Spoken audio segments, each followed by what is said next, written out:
You are now listening to Testimonies with Terry.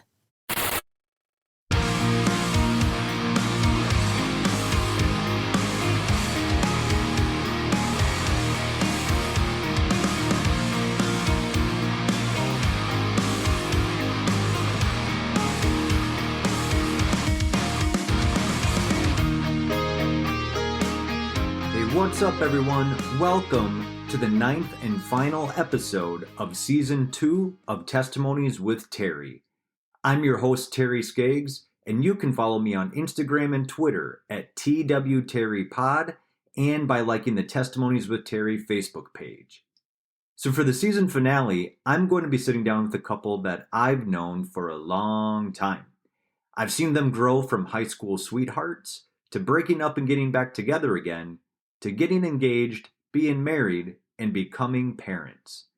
They've had quite the journey, and you're going to hear the successes they've had, but also the struggles they've had along the way as well. From figuring out how to deal with past trauma so that they could have open communication in their marriage, to then walking through trauma together in the form of becoming parents to a 24-week-old baby girl, and the stressors that brought to their relationship. You'll hear how this couple has fought and persevered to have a godly marriage, and so that their sweet little Willow will grow up in a healthy home. Ladies and gentlemen, this is Jacob and Rachel Chiado's testimony.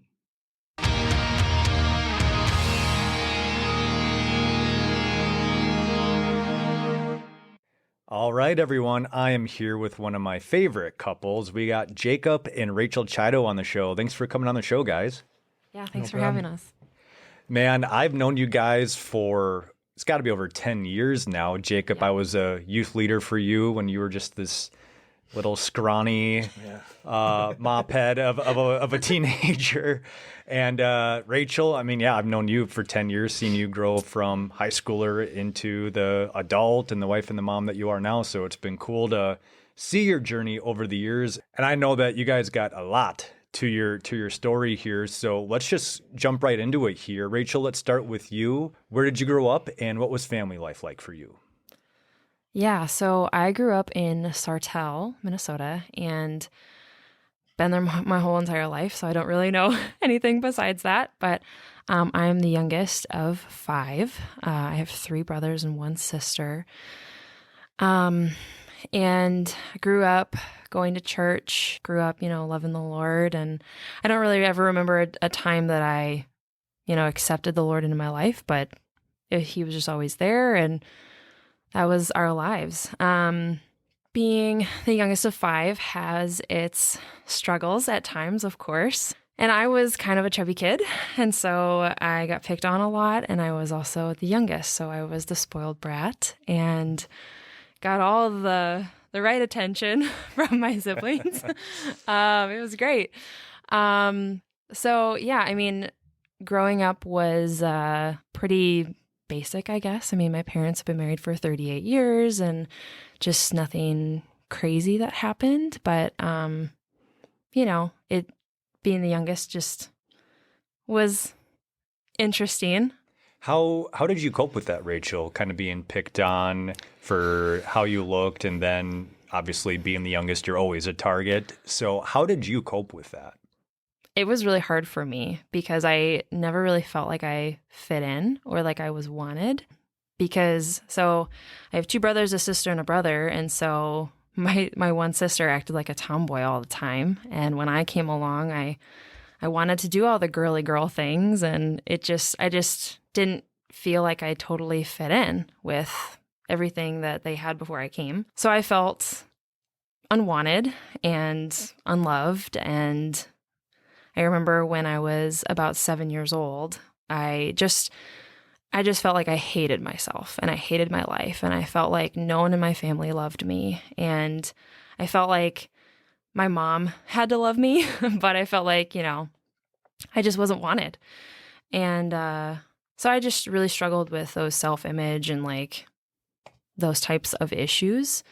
How about outside of the home? Did you have a support system as far as like friends or people at church that you could kind of lean on, or that maybe you felt accepted when you were around them?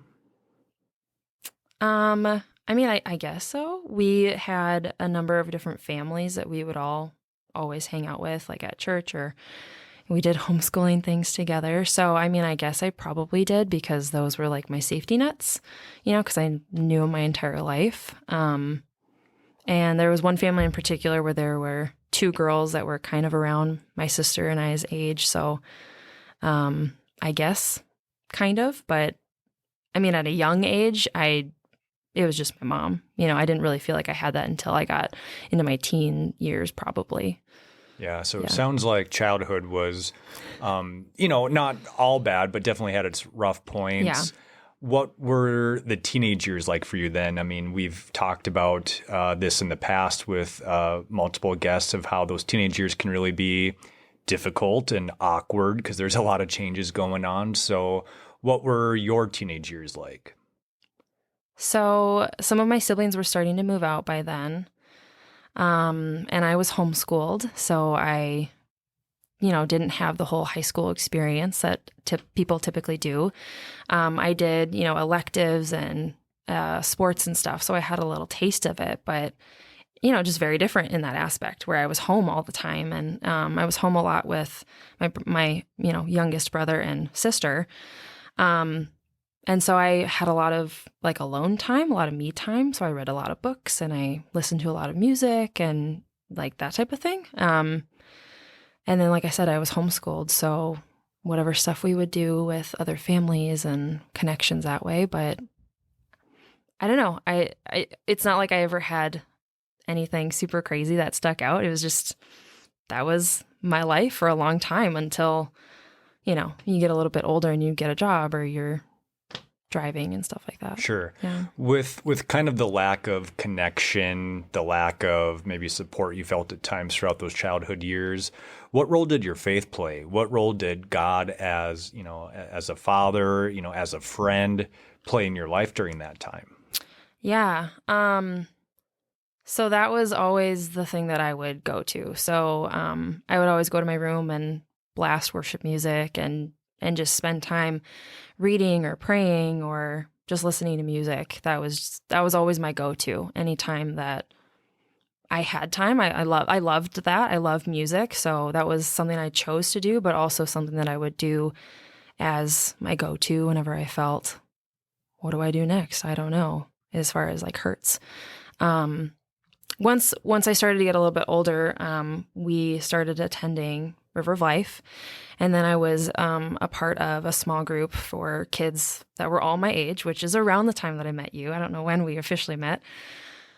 And so over those years, that's when I started to finally get some really good friendships. And that's eventually when I, met Jacob and stuff like that. So it didn't really happen until maybe like 13, 14 is when I finally started to cultivate some of those friendships. And they were from a different school, so I didn't really know them either and had to guard my heart, but also try to be friends.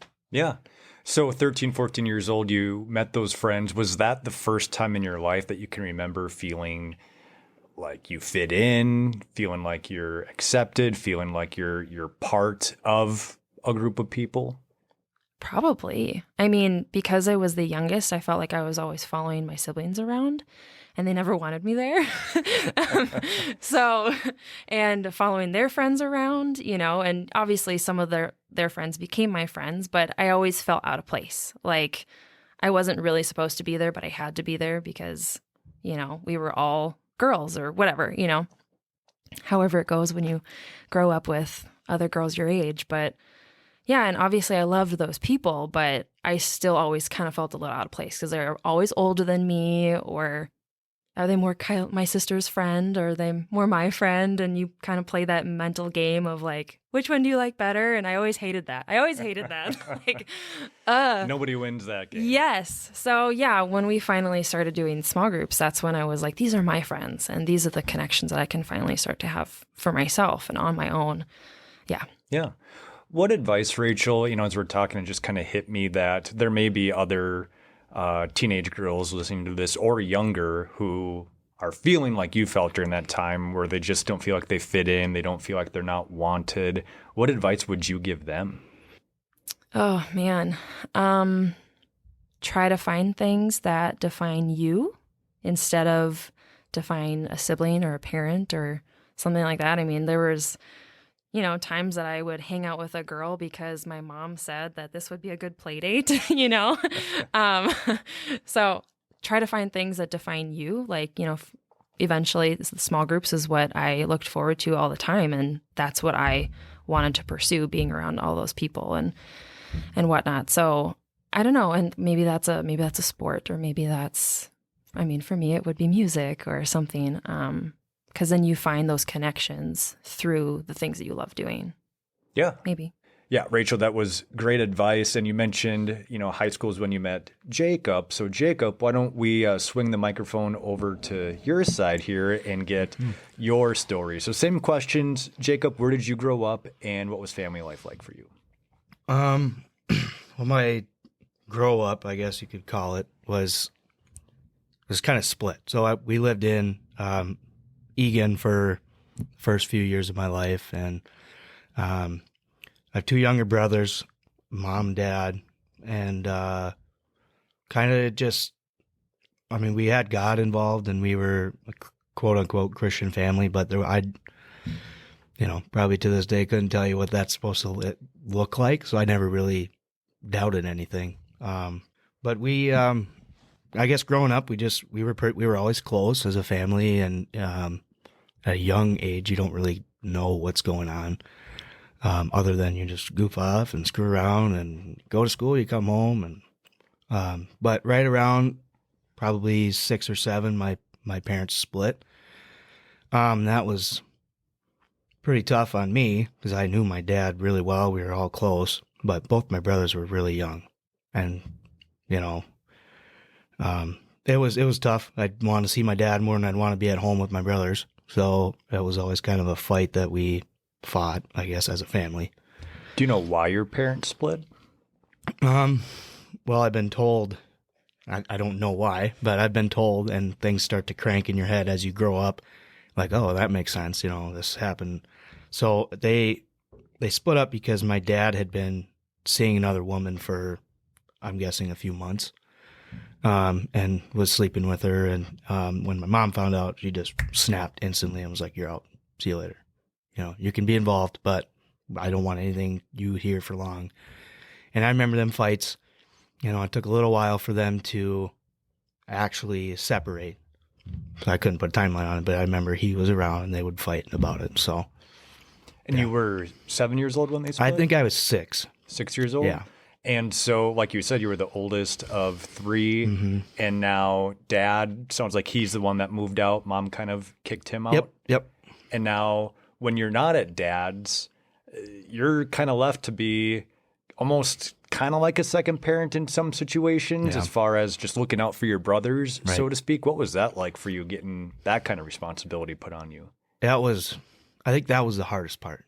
Them wondering where dad's at, and having to kind of, in a light way, explain it to them when you still don't have, I still didn't know, and that was tough. And then also, like you said, kind of maybe not raising them, but my mom was working crazy hours because she was alone now. She was doing all that she could do.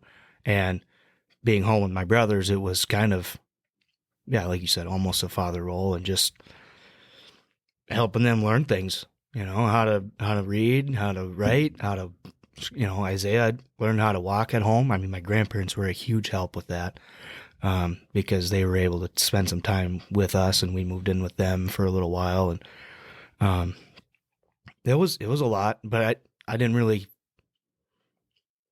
see it as a lot. It just kind of naturally was like, step it up and walk into that role because that's what they need. And it was easier for me to cope with too, probably what was going on, just being distracted. Yeah. You could just kind of block out all the drama and feelings and just kind of dive headfirst into, what do I got to do to take care of my brothers? Right. How often did you get to see your dad then?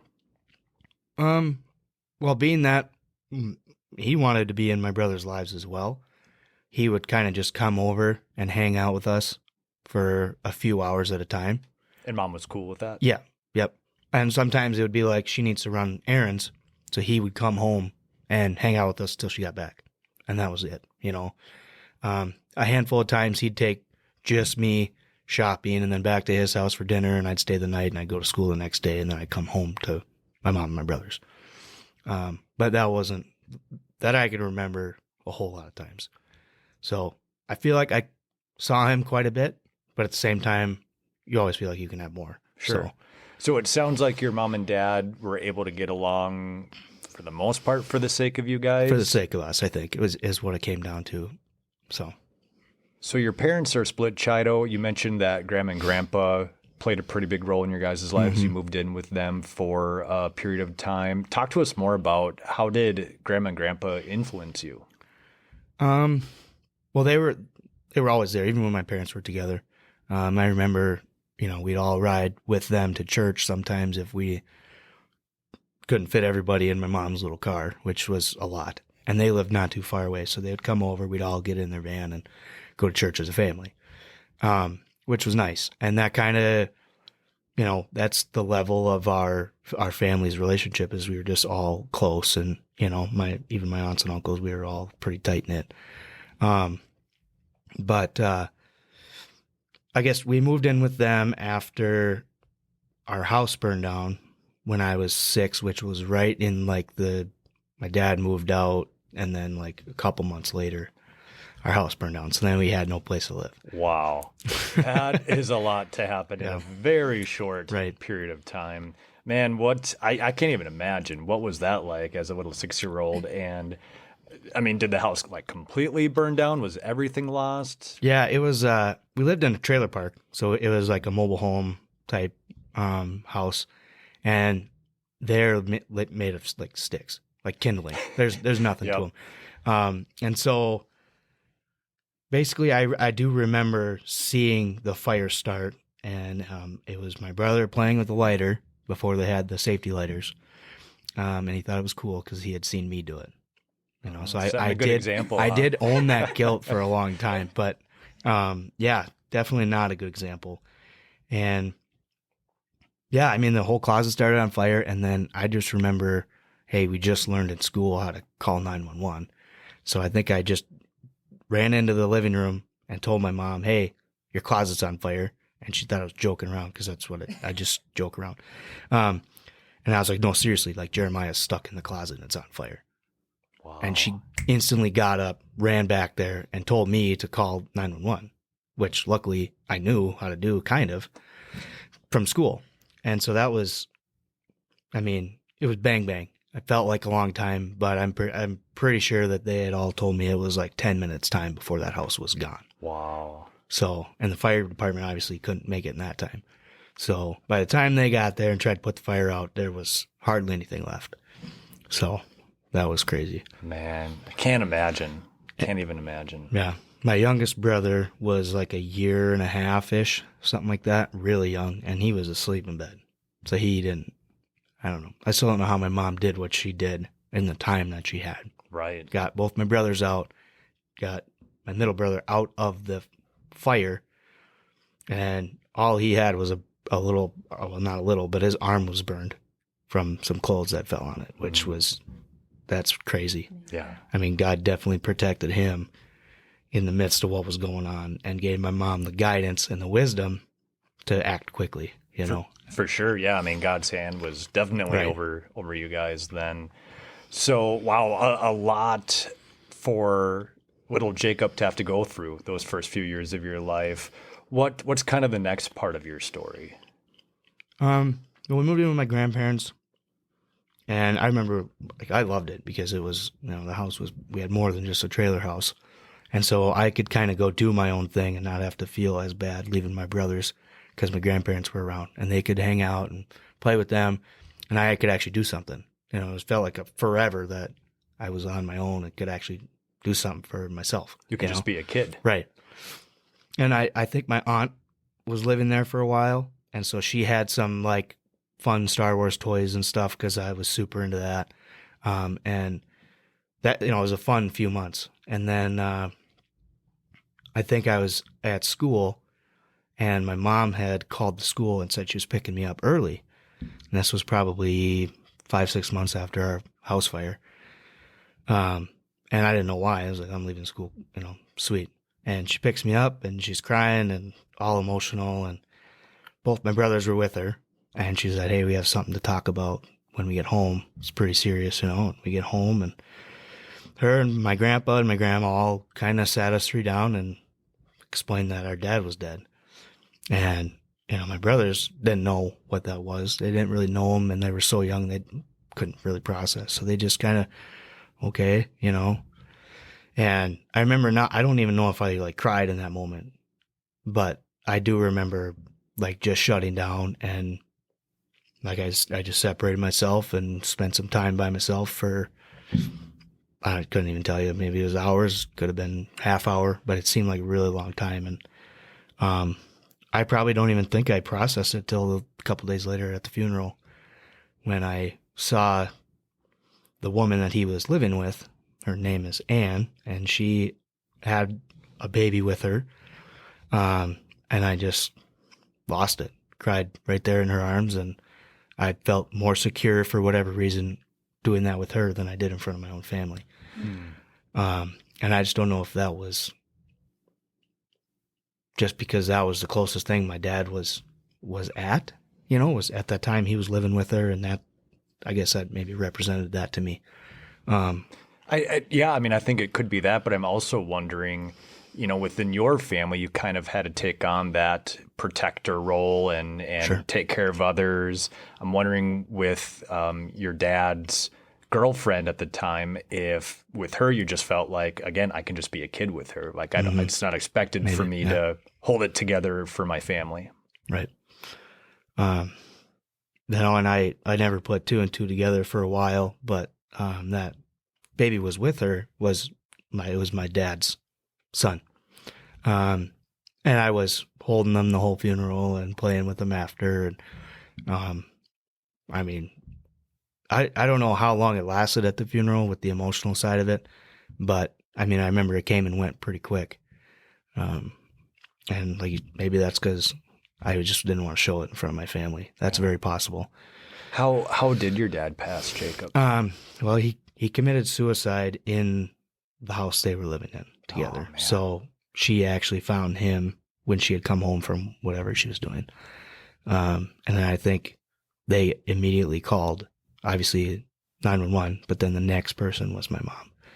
And then that's when she called the school and picked us up. So she had enough sympathy to tell my mom first, which I know that meant a lot to my mom, obviously, but later on in life, I appreciated that because I know that he cared enough to have us involved. So, yeah. So within a year period, Jacob, your parents split up, your house burns down, and your dad dies. Yeah. I literally can't even imagine what that must have felt like for you to have kind of like tragedy after tragedy after tragedy Right. happen for you. Again, how did you cope with that at that time? It was probably around then that I picked up distractions, I'll call them, between taking care of my brothers. Not long after, my grandparents had moved up to this area and bought a feed store, and I would do whatever it took to work. And that consumed my mind. It consumed a lot of stuff. And then, we were taken out of school for a few reasons, and that kind of, we were all homeschooled for a couple of years, and that kind of slowed down my distractions. So then I was not doing schoolwork and, all this stuff. So, and right around that time when my mom pulled us from school, we moved up here. Okay. So it sounds like you were doing whatever you could to avoid feeling the pain of what you've gone through. Yeah. Has that sense caught up to you at all? Oh, big time. Yeah. Big time. It caught up to me, probably in that couple of years when we moved up here and we were homeschooled. Like I said, my distraction ability slowed way down because I was home all day, every day with my brothers, my mom, and the older they got, the more questions they had. And my mom was raising three boys, so she wasn't around to answer a lot of those questions without a whole lot of confrontation and conflict. And so she kind of avoided it too. And so it really caught up with me then, because I had to kind of face it head on and kind of be at a real spot with some of my moments with my brothers. But I still did what I could to suppress it or avoid it. Yeah. Because I didn't want to deal with it. Yeah.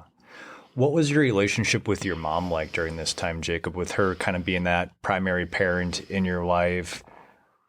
Did you have a close relationship with her? Was it kind of distant? It was close, but it was almost too close. Like, we would fight all the time. And I think that just had to do with respect and, maybe disrespect at the same time, because I felt like I was kind of helping raise my brothers. And there was a lot of things that would happen or decisions that she would make that I'd be worked up about. And just like bickering back and forth and stuff like that, and we had the same personality, so we conflict, we always at it. So yeah, a lot of the times my grandpa was involved. Playing a peacekeeper? Playing a come and beat me up. Oh, okay. Put you in your yeah, role. exactly. Put me in my place as I'm still the child. So, which I needed. Yeah. Big time. So then you enter your teenage years, Chiado. Again, childhood was full of tragedy in your life. How were your teenage years? Well, right around 6th grade, I was introduced back into going to like actual school, and it was a lot easier for my mom with working and trying to homeschool us. So it just made sense. And I came back in the middle of a school year, and I just remember not fitting in. I ended 4th grade with public school at a big school.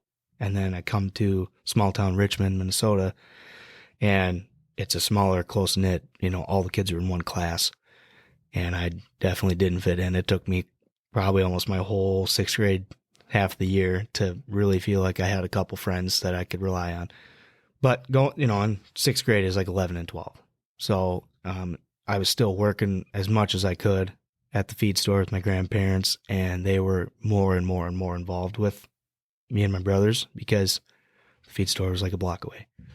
So it was an awkward transition for sure going into middle school, because I didn't really know how to socialize. And that was like a whole new thing to me, because I was semi-popular in elementary school, and then being homeschooled just like withdrew me from all, what do I do when I come back to school, and that was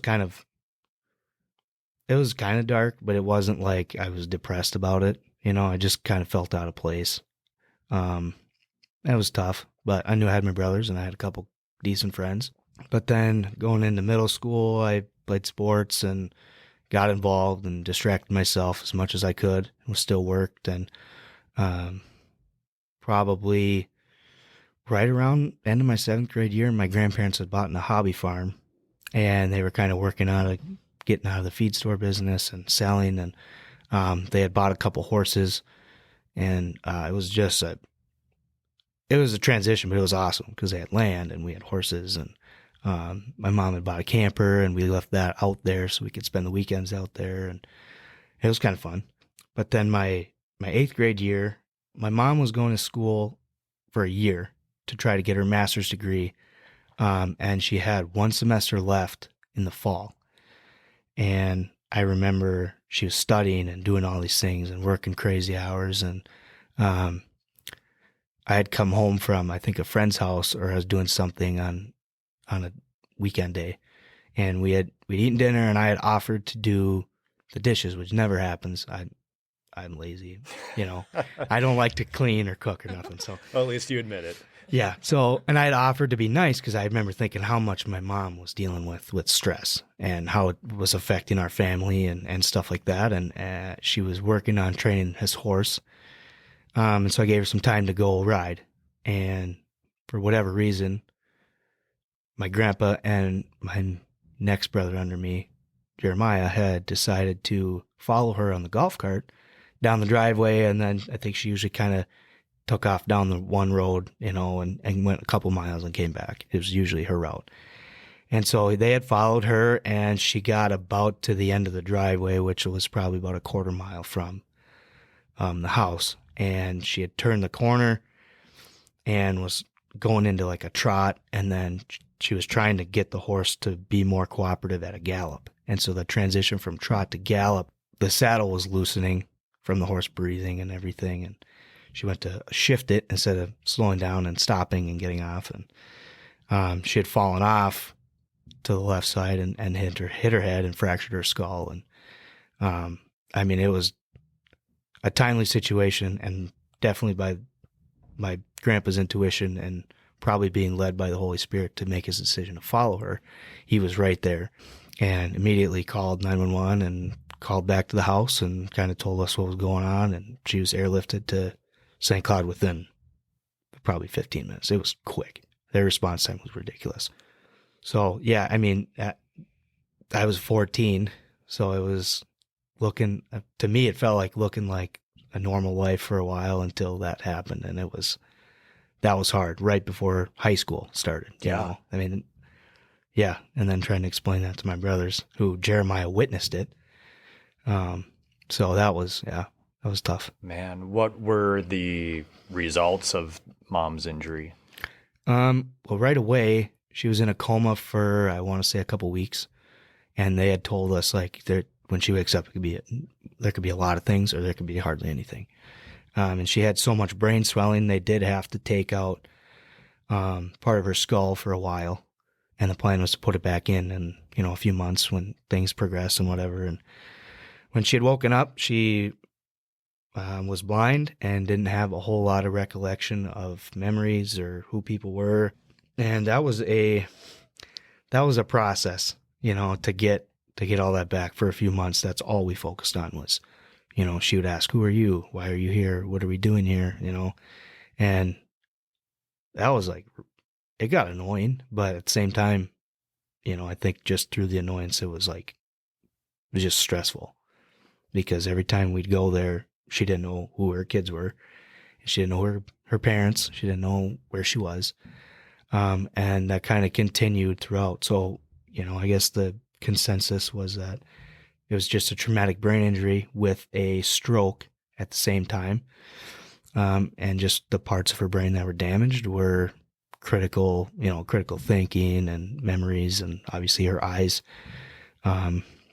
So yeah, I mean, a lot, but at the same time, the healing process it's still going on. I mean, it's kind of a lot, but at the same time, any brain injury can go one of a million ways. Sure. So, wow. So here you are at 14, again, getting ready to go into high school, start that next phase of your development. And now Mom is changed, Yep. forever. I can't even imagine going into the hospital and your mom not knowing who you are. Right. And so eventually she comes back home. What was that transition like? How different did that look compared to how things were before the injury?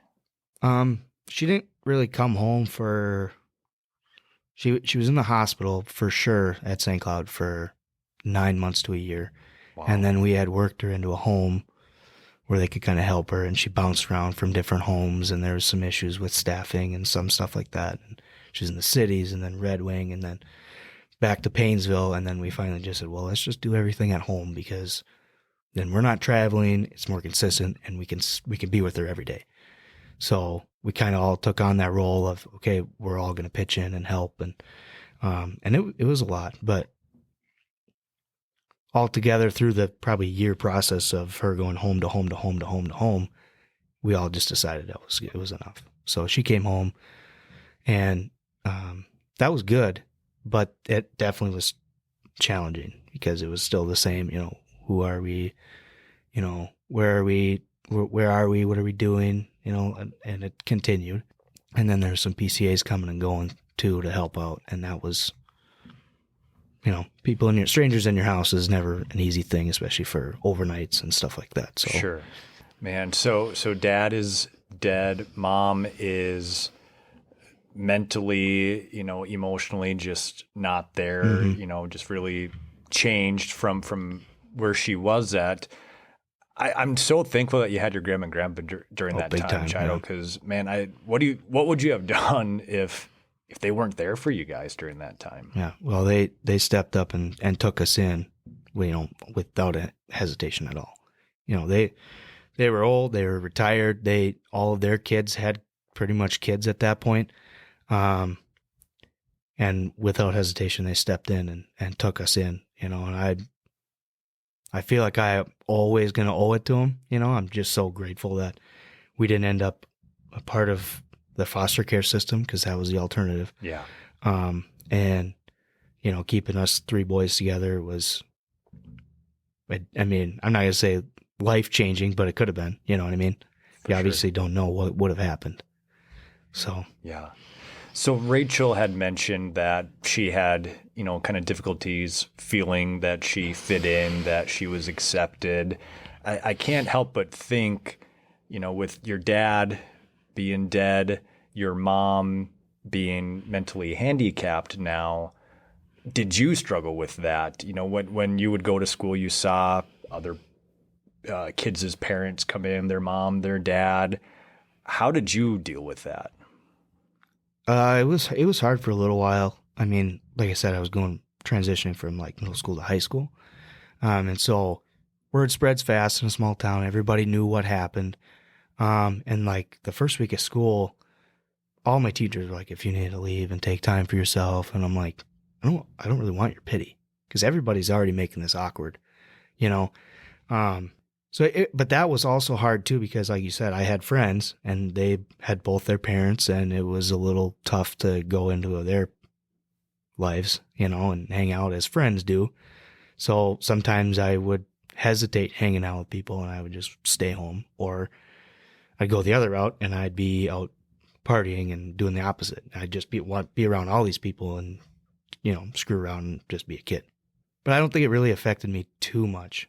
It did in the back of my mind, but I think I was able to just like ignore it and move past it, because, and through that whole freshman year, people were coming up to me, how are you in such, seem like you're doing okay through this. I'm like, I don't know if I'm seeming like I'm doing okay or if I'm just like ignoring my feelings. You know what I mean? I was living a normal 14-year-old's life at that point, working on sports and school and friends, and that was it. What role did your faith play throughout all of this, your childhood, your adolescence, your teenage years? How did you lean on Jesus throughout this time? I had a foundation set, like I said, at a young age with, we were always going to church as a family. And when we moved up here, came to River of Life, there was a lot of people involved in, especially after the accident, helping us out, and pastors and staff and, just families around the church were so generous and whatever. But I think for me, it was just like a fake it type thing that I don't really think after my dad's death that I really wanted much to do with God at all. And I didn't like, walk away intentionally or denounce my faith or none of that. I'd rather just go to church and because we're supposed to, and that was it. So I wasn't really that involved in my faith. There wasn't much faith there, to be honest with you. Yeah. So I think this is the part of the story where we can start intertwining your guys' story. So you're both going to youth group, and is that where you guys met? We met at small groups. Yeah. And they were in houses at that time. So I know whose house I was at and where I was sitting when I met Jacob.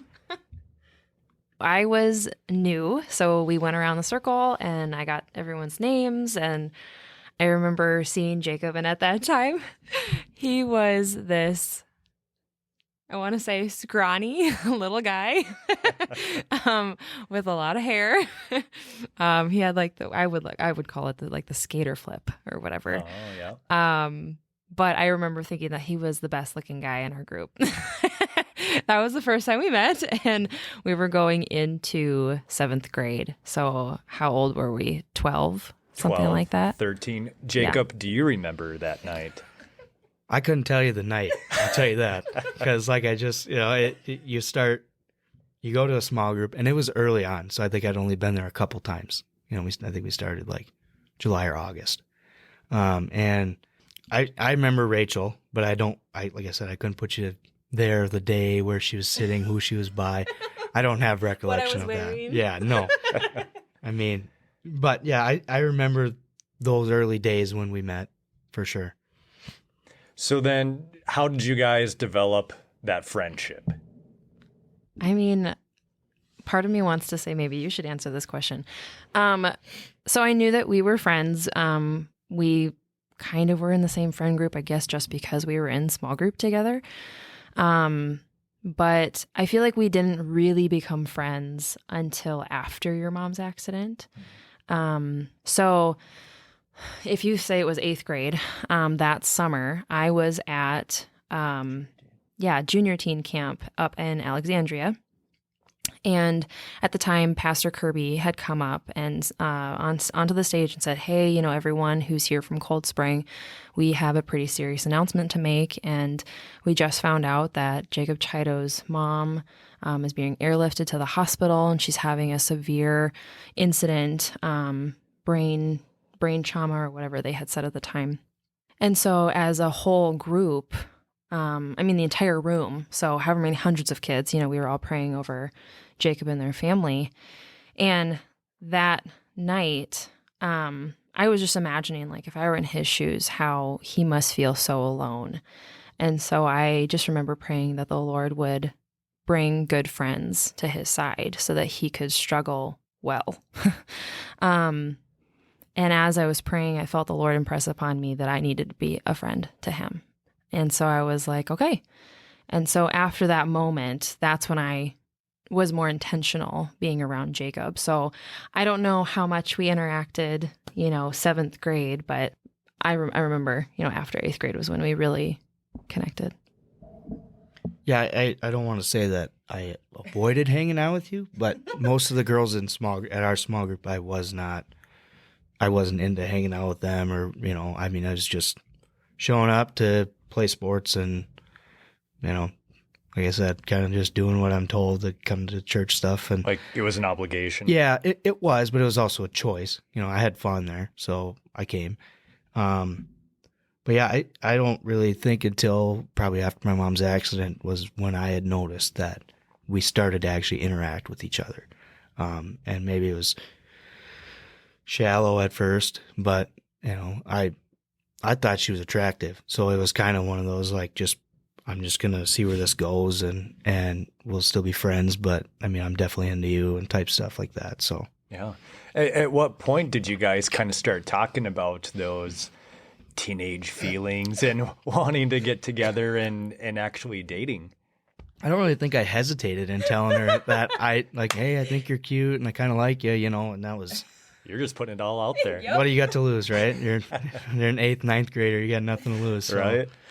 Yeah, that was, I didn't hold back in my feelings, but that's because I'd been, I'd already been in a handful of relationships and, different crushes and whatever. So I felt like it was just another one of those flings, So Rachel, what was that like for you, Jacob, kind of just coming on strong and letting you know what his intentions are? Yeah, very, very different.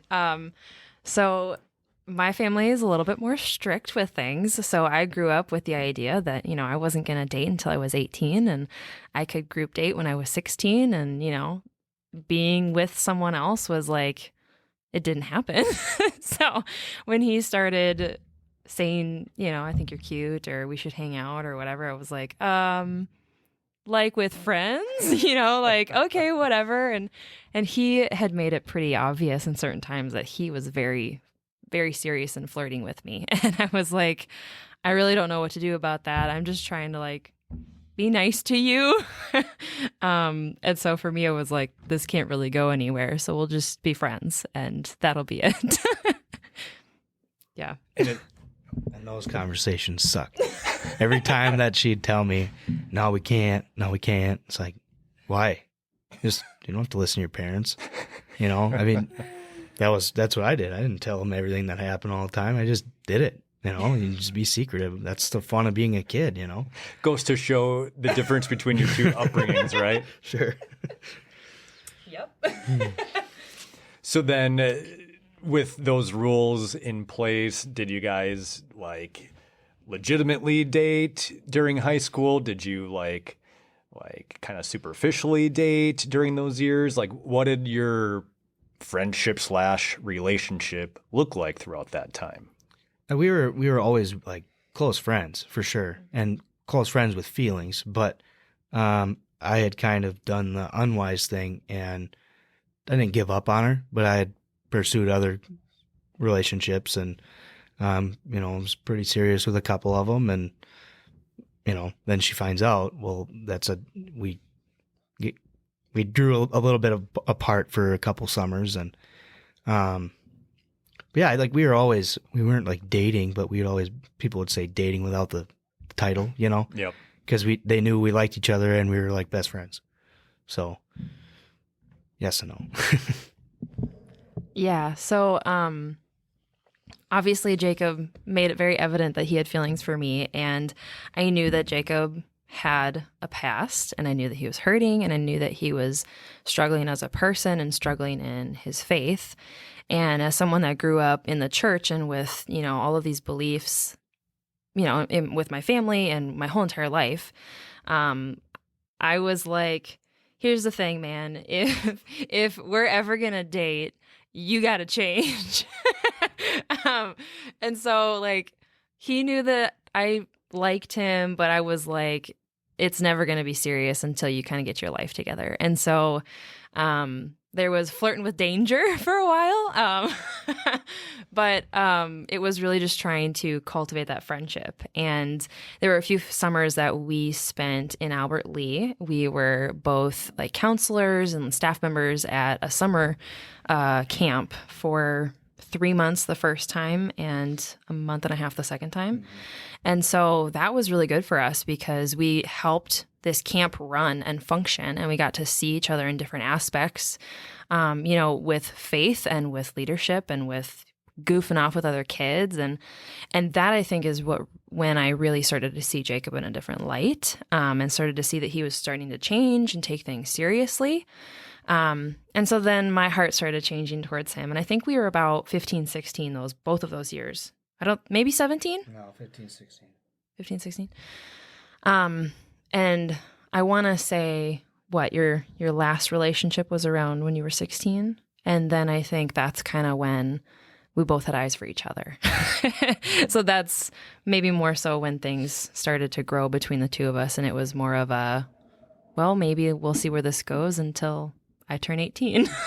So let's get into that. You guys turn 18, graduate high school. What does that friendship look like? And then what does each of your guys' individual lives and paths look like after high school? Yeah. Okay. So we knew that we liked each other, and I was pretty serious about dating Jacob. And we had gone to prom together and like done all of these things as like dates, but we weren't dating. And so we went to my parents and said, hey, is there any chance that you guys would allow us to date before we turn 18? Because we both he's January, I'm February, and then you graduate like 3 months later. And so they said, you know what? Yes, we will agree to let you guys date when Jacob turns 18.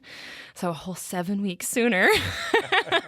But they gave us a list of boundaries that we had to live by, which was interesting. Until we turned 18. Yeah, until we turned 18, then we could do things a little bit differently. So what were some of these boundaries? I don't even know. Jacob kept them in his wallet for however many years. So do you remember? I don't remember any of them. That was a really long time ago. Clearly you took them seriously, though, because you carried them with you wherever you went. I tried my best. To keep them serious, So, yeah. Yeah, I think some of them were like, curfew, or like you can't be alone together. I don't know. No watching movies with the lights off was one of them. I remember that. Really? Yeah. So yeah, just like different things to keep us accountable. Yeah. So we dated from January to September, and it was actually funny. So during the summer, Jacob took me on a date. We went on a boat, and he decided to tell me that he loved me for the first time. And we had been dating for like 6 months, I think. And I was like, I should have gone first. And he was like, why, what? And I was like, so there's this thing called Master's Commission that I really want to do, and you can't date your first year. So I was actually going to tell you today that I want to do Masters. Oh, man. To be a fly, I guess, in the water for that conversation. Well, yeah. I'll tell you what. I was doing two of my favorite things. The two favorite things. I was hanging out with Rachel and I was fishing. You know, and I got to pour my heart out of what I was feeling in our relationship. And then she hits me with that. And I don't even think we caught any fish, to be honest with you. So that was like a double, like, oh my gosh, like, seriously. Day couldn't get any worse. Yeah, it was a bad day. It was good and bad. Yeah. So he told me he loved me, and I told him I essentially wanted to break up. And so we had talked like, well, what would this look like? And I was like, well, let's just keep the title of boyfriend and girlfriend. And when I come back from Masters, you know, then we'll just pick back up, but we can't really talk while I'm gone. And such a silly plan. And then my sister got married, I believe it's September 2nd. And Jacob was there with us. And then 3 days later, I was supposed to leave for Masters. And so he came to the wedding, and I introduced him to people as my boyfriend. And then in between that day and when I left, I called him up and I was like, I think we need to break up. I think we need to completely sever our ties, because I really want to follow what the Lord is telling me to do. And what happens if I try to hold on to this relationship, but you're not the one that I'm supposed to be with? And so I was like, I just feel like I really need to follow the Lord on this, and I need to break up with you officially. So you were, just being obedient to what you felt like the Lord was calling you to do. You set that boundary. Jacob, what was that like for you to hear that, okay, now she's not just going off to Master's Commission for a year, but now she's breaking up with you? I mean, it was definitely like devastating, but I kind of knew we were going to be broken up without being broken up anyways. So like it made it a little heavier and harder to take. But when she had told me, well, we can't really talk, but I'm going to try to hold this relationship through that. And I was like, well, if we can't talk, what's the relationship? Kind of in my head is what I was thinking. So it was definitely made it heavier and harder. But at the same time, I was like, well, okay, that'll probably make it easier for me anyways. Because then I'm not like, oh, I still have a girlfriend, but I can't talk to her, Yeah, so it was like a bittersweet thing, I guess, Sure. So Rachel, you take off for Master's Commission, and that was in Rockford, Illinois? Yes. So it was Rockford Masters, and it had just changed over to Focus One. So it was just 1 year of Master's Commission type, technically wasn't Masters anymore. But yeah, so I did my 1 year there, and it was either, I came back as an intern or I came back as support staff, and I wasn't asked to come back as support staff, and I didn't want to intern. And I felt like the Lord was kind of releasing me. So I just did my 1 year. Yeah. Jacob, what were you doing during that year? in the summer, I had made a commitment to go to North Central University in Minneapolis. And so I think I'd already moved in before she left. So I think it was the last week of August that we moved in. So I'd already had a few days of school. That weekend, I went to her sister's wedding. And then during the week, she called me while I was at college and told me, like, we should break up. But while she was there, I was at North Central pursuing something. I had thought I felt a calling into music ministry, and then I kind of was unsure, and I just bounced around from the first to second semester of what I really wanted to do. And I didn't really know. So okay. So you guys are both in school. Obviously, Christmas break is a thing where most kids, I shouldn't say kids, adults, young adults, go back home, for the holidays. What was that like for you guys? Did you guys cross paths at all while you were both home? Yeah. And actually, we saw each other at Thanksgiving break. I stopped at North Central for a day, and I saw Jacob for the first time in 3 months, and that was the weirdest thing ever. And then I came home for Christmas, and I saw him at Christmas Eve service. I remember that. And Jacob gave me this huge box. And I was like, oh my gosh, he gave me a present. What is this? I just did not know what to think. And I don't even think we really talked. I think it was just like hey, I have this. I want you to open it. I'll see you later. What was in it? Yeah. So I opened it up and it was letters that he had written to me in the last 3 months. Oh, Chiado. So from September to December, essentially, I guess, he was writing me letters of how he missed me and what was going on. And I was like, why would you give this to me in the middle of my master's year? This is like the worst gift you could ever give me. And I was just crying in my room. Like, what do I do with this? So yeah, because I guess I should back up. So when I broke up with Jacob and then went to Illinois, I essentially had to like fully commit to breaking up with Jacob. And so there were days that I sat with some staff members and I would just cry because I was essentially saying like, I can't love him because what's going to happen in this year? And so I was like letting go of Jacob. And so then he gave me those letters and I was like, oh my gosh, I just like got over him finally. I finally moved on. And then he gives me these letters of how much he loves me. And then I was just like a case all over again. Now we're back to square one. Yes. And then I had to go. And then I had to go the next 6 months without seeing him and know that this is how he felt about me. So yeah, it was a struggle and going back and forth of like, I don't want to be with Jacob. Well, maybe I do. I don't think I do. What if God has another man for me? And then a month before I graduated, I was having a quiet time and I just remember the Lord impressing upon me, don't forget about Jacob.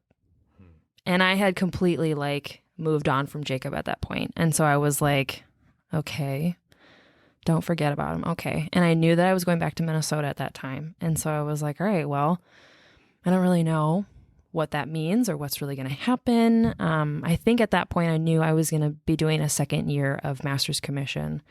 And so I was like, okay, well, this could be really interesting.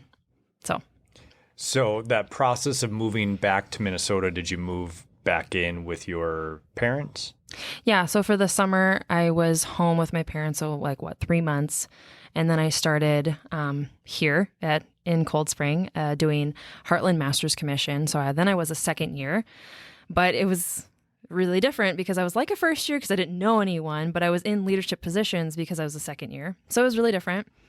But well, and before we go further, Rachel, that transition period of you being in your parents' house for 3 months after having a year of independence and not having, parents hovering over you or, just being on your case for things. What was that like coming back into the home? It was really different. My dad and I never really got along. We're very similar personalities and we just always find something to fight about in some way, shape, or form. And so even like, the day that they dropped me off in Illinois, my dad and I left arguing and I was like, great, see you in 3 months. And then the day that I, left Thanksgiving break, I left fighting with my dad. Great, see you at Christmas. Like, it was just like, we just could not ever get on the same page. And so somewhere between, coming home for my first year into, my second year, somewhere in there, we finally clicked and we just stopped arguing and it was amazing. So I don't really know when that happened, but maybe it was when I just came back from master's because I could appreciate my dad again or finally. But yeah, so it was definitely different to say the least. Yeah. So backing up a little bit, Rachel, what was that like for you throughout your childhood, kind of having that relationship with your dad where you were just button heads, arguing, fighting a lot? How did that impact you? Yeah. So my dad is a very type A, choleric, leader, knows what he wants. And growing up, he was very strongly opinionated. And so it was hard for me to watch just because Like, for instance, like my mom is not. She's very sweet and very sensitive. And so watching how my dad would respond or treat people or treat me was just really hard for me. And so I just lost a lot of respect for my dad. And I think that's essentially probably what happened, is that I just didn't have any respect for my dad. And I know that he would try, and I'm not saying that he never did, but sometimes it's because my mom pushed him to.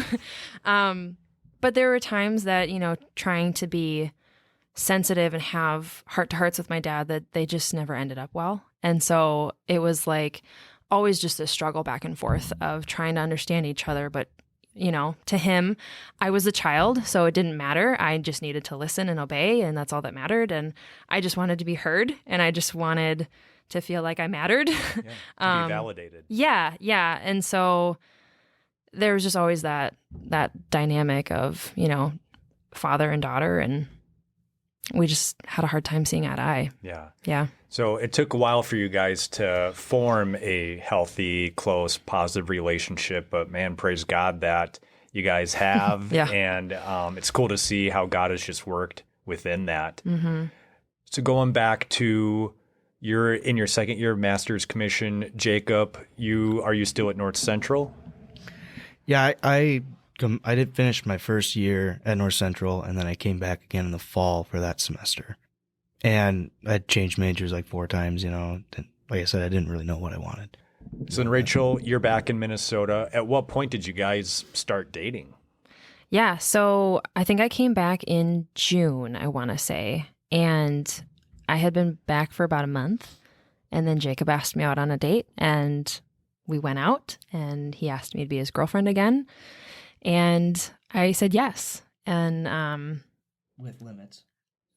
With limits? Yeah. I don't remember that. We had a conversation, I think, on that date. And you were like, I want to see where you're at. I want to kind of observe you the next few weeks and see how your life has changed since I've been in Masters, pretty much. Or where I was at spiritually was the main thing, and where I've grown. And then I think we had the conversation of boyfriend, girlfriend, and you agreed. So, I mean, this is a long buildup from the time you were, 12, 13 years old till now 19, 20 years old. Mm-hmm. All that time where you were kind of dating, but not really dating. And then we had to break up. And now finally you guys are dating. What was that like to finally be able to no longer have to deal with all the rigmarole involved with that and to just be boyfriend, girlfriend? Yeah, I don't know. I mean, it was weird because we hadn't really been around each other a whole lot. And so, but I just remembered the Lord saying, don't forget about Jacob. And so when that opportunity came, I guess I gave him some limitations, and then I said yes, taking a step of faith, but also knowing who Jacob was when we were dating and whatnot. And I mean, I was going to be in Cold Spring doing my second year of master's, and he was going to be in Minneapolis doing his second year of college. And so we knew that we were going to be dating long distance too. But I don't know. Is there anything that you want to say?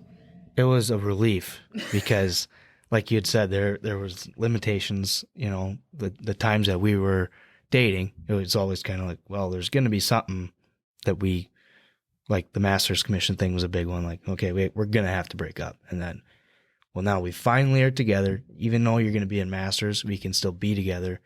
We'll be a little bit apart, which probably would be healthy, I think. And that's what it was, made it even more of a relief of this can be a normal relationship and we can truly pursue each other without having to worry about, the brick wall we're going to get to. Yeah. So how long did you guys date until Jacob, you popped the question? Well, I want to say it was June or July when we had started dating after she had been done with Masters. And I had dropped out of North Central after my first semester back. So it might be my third semester overall. And I just started working, and probably was it March, I proposed. And so, yeah, 9 months, I guess, something like that.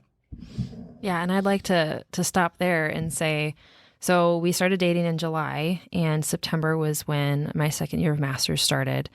And I remember having quiet time here at River of Life, and I just was like, Lord, I don't know what this looks like. I'm dating Jacob for the second time.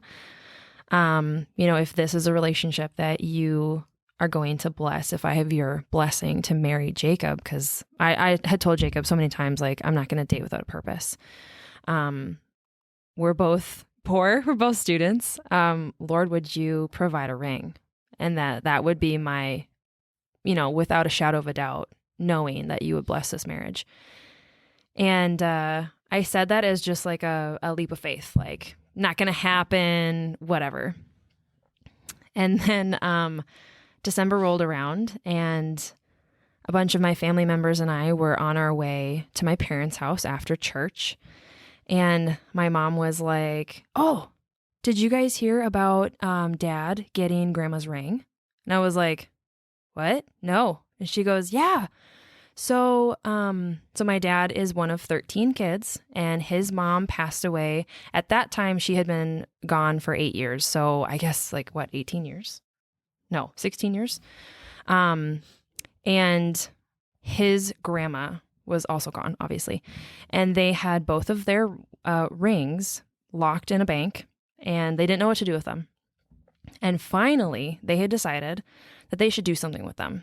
And so a few of his siblings got together and put all the 13 names in 2 bowls and said, all right, we're going to pick a name for whoever's going to get Grandma's ring, their grandma's ring. And they picked a name, and, it was my uncle. And they were like, oh, that's so great because his daughter spent so much time with Grandma. She's going to love that. And so then they were like, all right, who's going to get Mom's ring, which would, be my grandma. And they picked, and my dad got it. And so my mom was telling us this story, and I was like, what? And my heart was just racing because I was like, that's my ring. That's my ring. Oh my gosh, that's my ring. So cool. Oh my gosh. And so she's telling us this story in the van, and we get home, and I pull my mom aside, and I'm like, Mom, I prayed for that ring. And she was like, what? And I was like, what's Dad gonna do with the ring? And she's like, I don't know. He wants me to wear it, but I don't really have a finger that I want to wear it on, but I don't want to put it on a necklace. Oh my gosh, I'm sure he would love for you to have it. And my sister was already married. And so I was like, Mom, I think that's the Lord answering my prayer. I think that's mine. And she was like, I got to talk to your dad about that. And so that happened in December, and it was just like, oh my gosh, I'm going to marry Jacob. And so, yeah, so we went through a little string of roller coaster type issues in our relationship just because, our pasts are so different. I come from a very, I had no trauma as a kid, pretty good life, right? And Jacob comes from a really hard background. And so there was just a lot of me questioning, like, okay, would this be a good marriage? Would this be something good? And eventually I just kept coming back to the Lord saying, you wanted to trust me, so trust me. You asked for a sign, I gave you a sign. Come on. And I was like, okay. And I remember we went, as Master's Commission, we went on a missions trip to Africa. And I was like, I'm going to be gone for 2 weeks. Lord, you need to, without a shadow of a doubt, give me an answer by the time I get back. And so while we were gone, he, again, reiterated, you said you want to trust me. And so I was like, all right. So we came back. I want to say we came back on a Wednesday, and I decided to go see Jacob for the weekend, and he proposed on Saturday. So I was like, wow, that was pretty close timing. All right. But yeah, so that was March. And then we got married in August. Oh, man.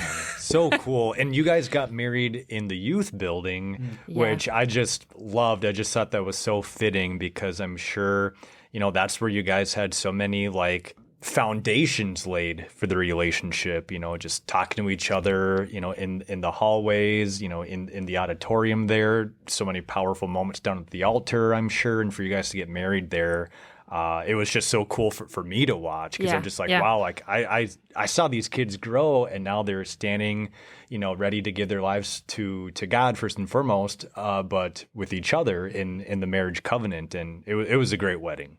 Yeah, good. I'm glad you liked it. I thought it was cool. I mean, we were the first people to have gotten married in the youth building. And so I was like, hey, why not it be us? So, Rachel, you brought up a good point, though, where you guys do have very different backgrounds. From the outside, you kind of had just like that perfect, Christian family life, right? And obviously that it wasn't because that doesn't exist. But, for appearance's sake, that's, your life seemed pretty normal. Where Yeah. Jacob, as we talked about, man, trauma after trauma after trauma. How did that play out those first few months, maybe that first year of marriage where now you guys are living with each other and there isn't that, well, if we're upset with each other, Jacob, you can go to your home and Rachel, you go to your home. It's like, no, you guys are in it now. What was that transition like for you guys? It was hard. It was really hard. I don't even really know how to describe it, but so the first 6 months of our marriage, we lived in an apartment and we both fight, very different. And immediately I was just like, what did I get myself into? As sensitive and wonderful and sweet of a man Jacob can be, because of his past and his upbringing, he can be very hard and very mean. And so I was like, I don't know how I'm going to get through this. This is so hard.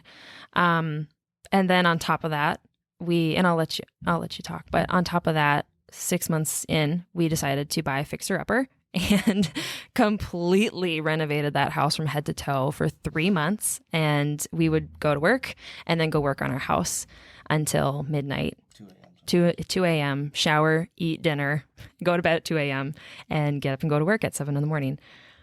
And we did that for 3 months. And so we also had that. So it was a lot in our first year. Yeah, I think we clashed more than we didn't clash. Because, like you said, we were living with somebody else that we wanted to love and that we wanted to invest our time into. But at the same time, it was difficult because anytime... a lot of it was petty stuff, but it was related to how she would react versus how I would react. And then it resulted in like well, no, you shouldn't do that because it's mean or whatever. And then it develops from there. And that did happen quite a bit. And an apartment is not the way to do that for sure, especially not a 1-bedroom apartment with only 600 square feet. And it's resolve it now or we're pissed the rest of the night. You know what I mean? So there was a lot of that.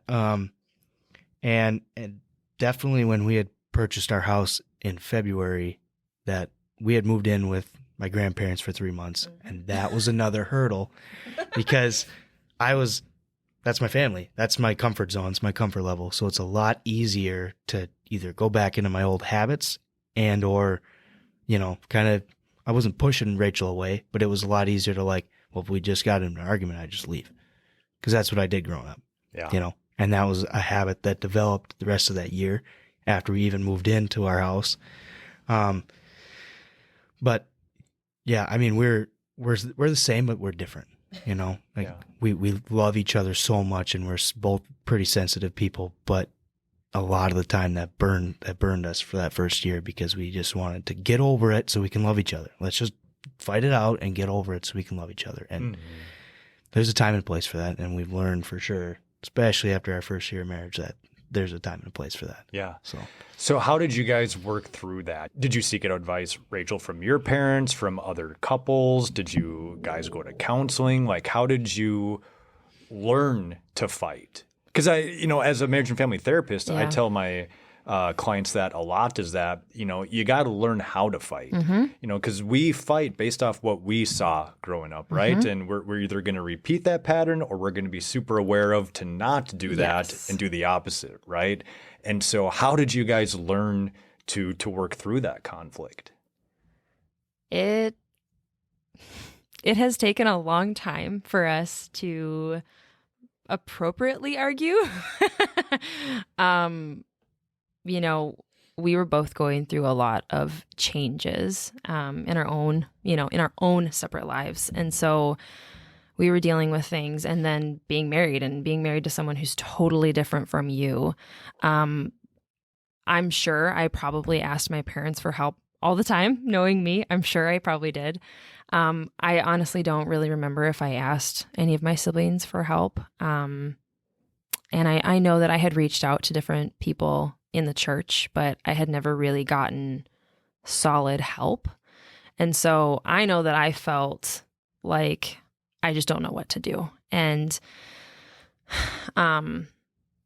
I say this in the best way possible, but there were definitely times that seeing how Jacob would react to things, I just didn't know how to handle it on my own, but I also didn't know how to get help. And I had asked Jacob many times to go to counseling, and he said, no, why would I ever do something like that? And so, yeah, there was just a lot of things that I was struggling with, because back in the day, I was called the oversaved Christian because I just had such a perfect life and I just didn't see things the way that other people did. And now I was married to someone who had a lot of baggage, and I just didn't know how to bear that.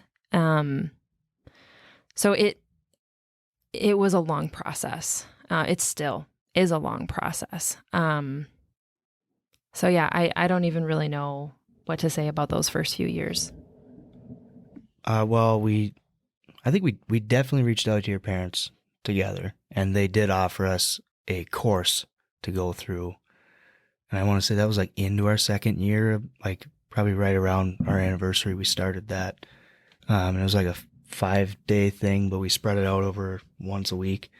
And that, I think that helped us a little bit get to know about who we are individually, which in turn kind of did start to kickstart, a lot more resolutions to especially avoiding like a lot of the petty stuff. Because I know how she works now a little better. Mm-hmm. I can figure out, here's a personality test for both of you to take, and this will help. And it did a lot. And so I think we did seek that out, but like Rachel said, that was one thing. And you can obviously never have too much help, but I hesitate at help, so I don't like being vulnerable with other people. And so it's a, easy thing for you to do this podcast then, huh? Yeah, we're getting there. But, no, being vulnerable with her was hard. And that was a lot of the time the issue, because I'm holding all this stuff in still from my childhood. And it was like spurt here, spurt there. And sometimes it had to do with her, and sometimes it didn't, but that's just how I reacted to whatever was going on. Yeah. Because growing up throughout your childhood, when you were going through those traumas, Jacob, did you ever receive any counseling? Did you ever talk to anybody, or did you just stick to that avoidance technique? My mom forced us to go see a therapist as a family. And it was like, I don't want to put down some types of therapy, but it was not for us. And we kept going, and it was a huge waste of my time. And I was like 7 or 8, because it was right after my dad had committed suicide, after we had kind of let the dust settle a little bit. And then she's like, we're going to do this as a family. And I was like, this is a joke. My 2 younger brothers are here. And it's just a bad experience because they're so little. And yeah, and I don't know if that necessarily scarred me away from help or therapy or counseling, but it definitely was a good excuse to not do it. Yeah. So you guys have been married for like 8 years now. What have you learned throughout that time in regards to, learning how to fight, learning how to resolve conflict, and even just learning stuff about each other? Well, we've learned a lot of stuff. I mean, you learn more about your spouse, especially Rachel, as you open up, because she's more willing to be vulnerable and sensitive and have a conversation. And I've always known to just hide it. So I've learned over especially the last 8 years, but even going back into high school with some of our interactions and other people's interactions, that like vulnerability isn't something that's, you're not being a wuss or whatever. And that's taken a lot for me to get there. And I think that has helped us for sure in our marriage year by year. Of the more open and honest I am about my feelings and what I'm going through or what I've been through, it connects us on that level of vulnerability and emotional, and God can mend us spiritually.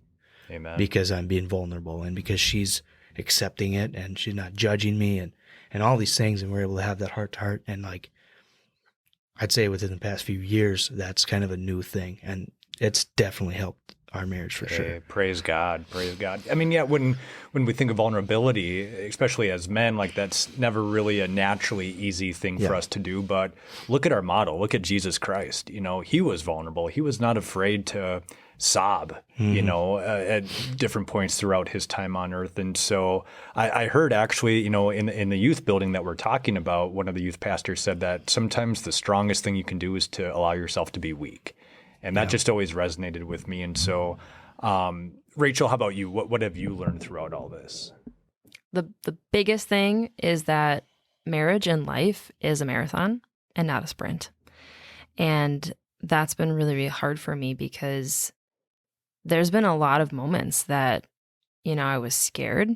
I was worried. I was frustrated that this is the man that I am stuck with.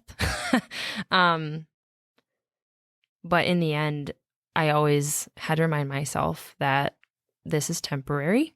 And especially in the last few years, it's been a lot of this is a marathon and we're in this for life and we need to work through these things. And yeah. So then being married, even like before you guys were married, you were going through premarital counseling. Did you guys talk about what kids looked like? Did you want to have kids? When did you want to have kids? How many kids did you want to have? Is that something that you guys kind of spoke about? Yeah. So Jacob told me that he wanted 6 kids. And I was like, I will not be having 6 kids. I was thinking more like 3 or 4. And so he was like, okay, well, maybe 4, maybe 5. And I was like, we'll see. Let's just start with 1 and let's go from there.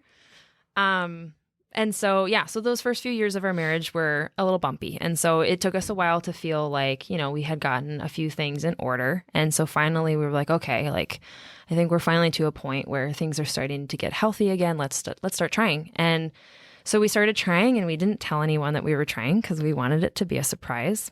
And a year came and went, and we still were not pregnant. And so it's hereditary in my family to kind of struggle to get pregnant. And so I sat down with my sister and my sisters-in-law and just said, hey, just so you know, we have been trying. And it's been a year now. And I'm starting to wonder what kind of appointments I should be making and what I should be doing to figure out why we're not having kids. And then about a month goes by, maybe a few weeks. Yeah, probably not even a month. Yeah, and I stayed home from work. I was sick. I was not feeling well at all. And one of my bosses was like, yeah, you're just pregnant. And I was like, no, I'm actually sick. And he was like, whatever. And then I was like, should I take a pregnancy test? And so I did, and it was positive. And I was like, what? Okay. So it was like a total shock, came out of nowhere.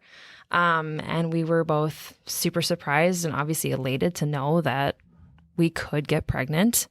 And so we, at that point, kind of had a conversation of, well, we either tell my family in 3 days or we wait 3 weeks because of timing. And so we told my family, and I was like, I'm almost 6 weeks along and this is crazy.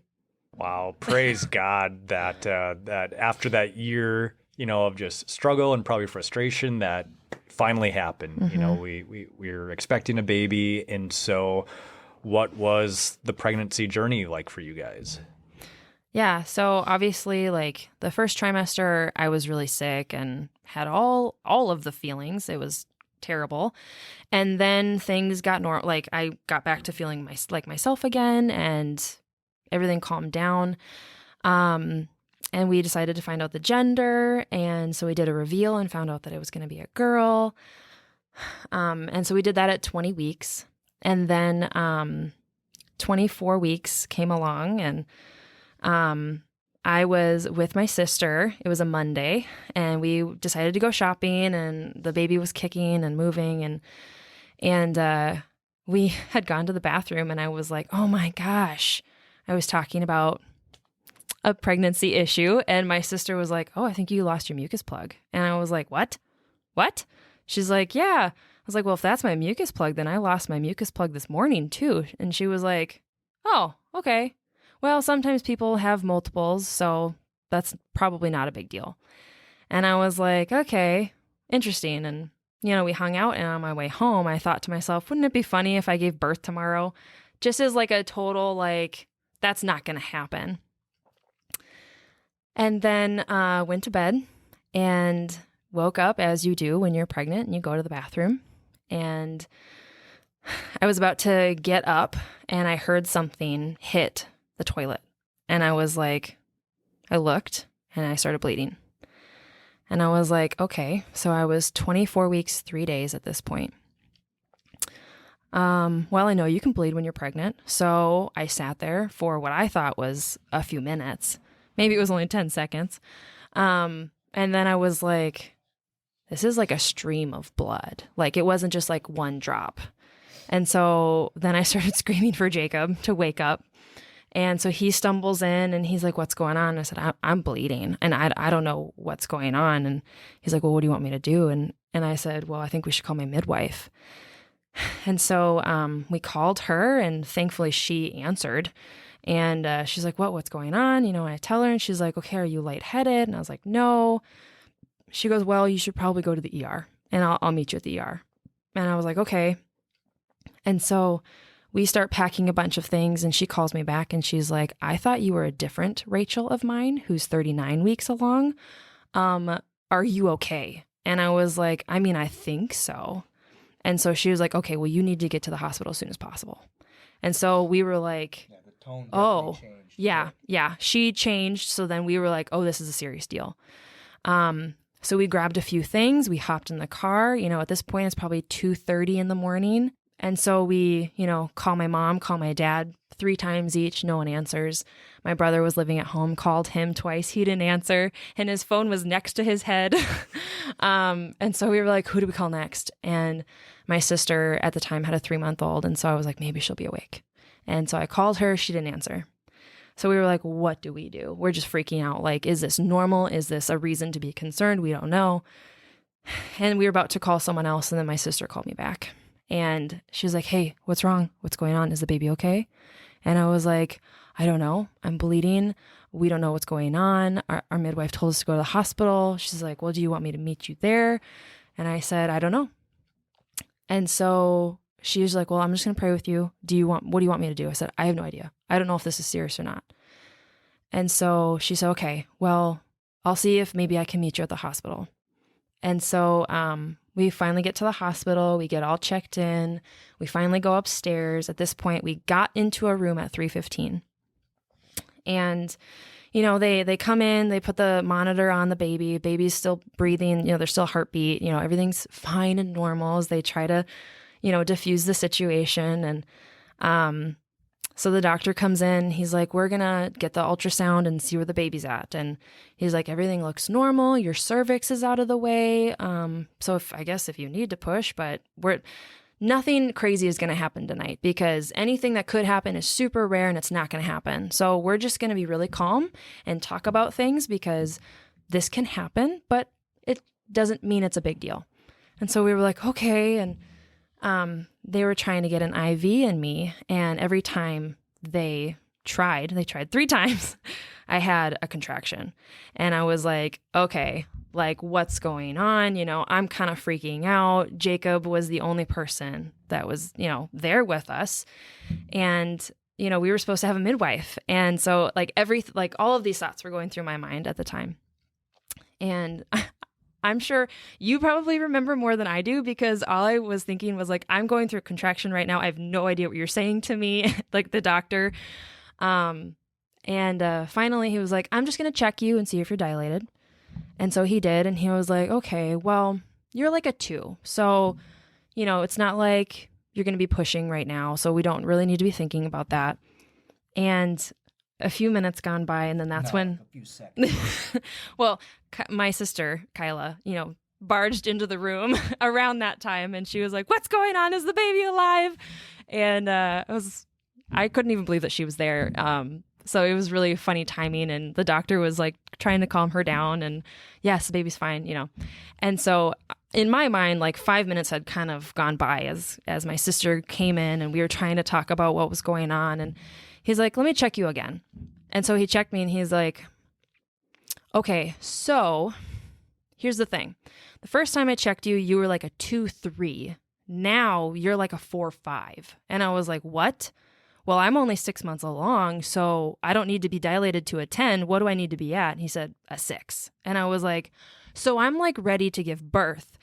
And he's like, "Well, now once we've kind of figured out what's going on here, you need to have an emergency C-section right now." And I was like, "What?"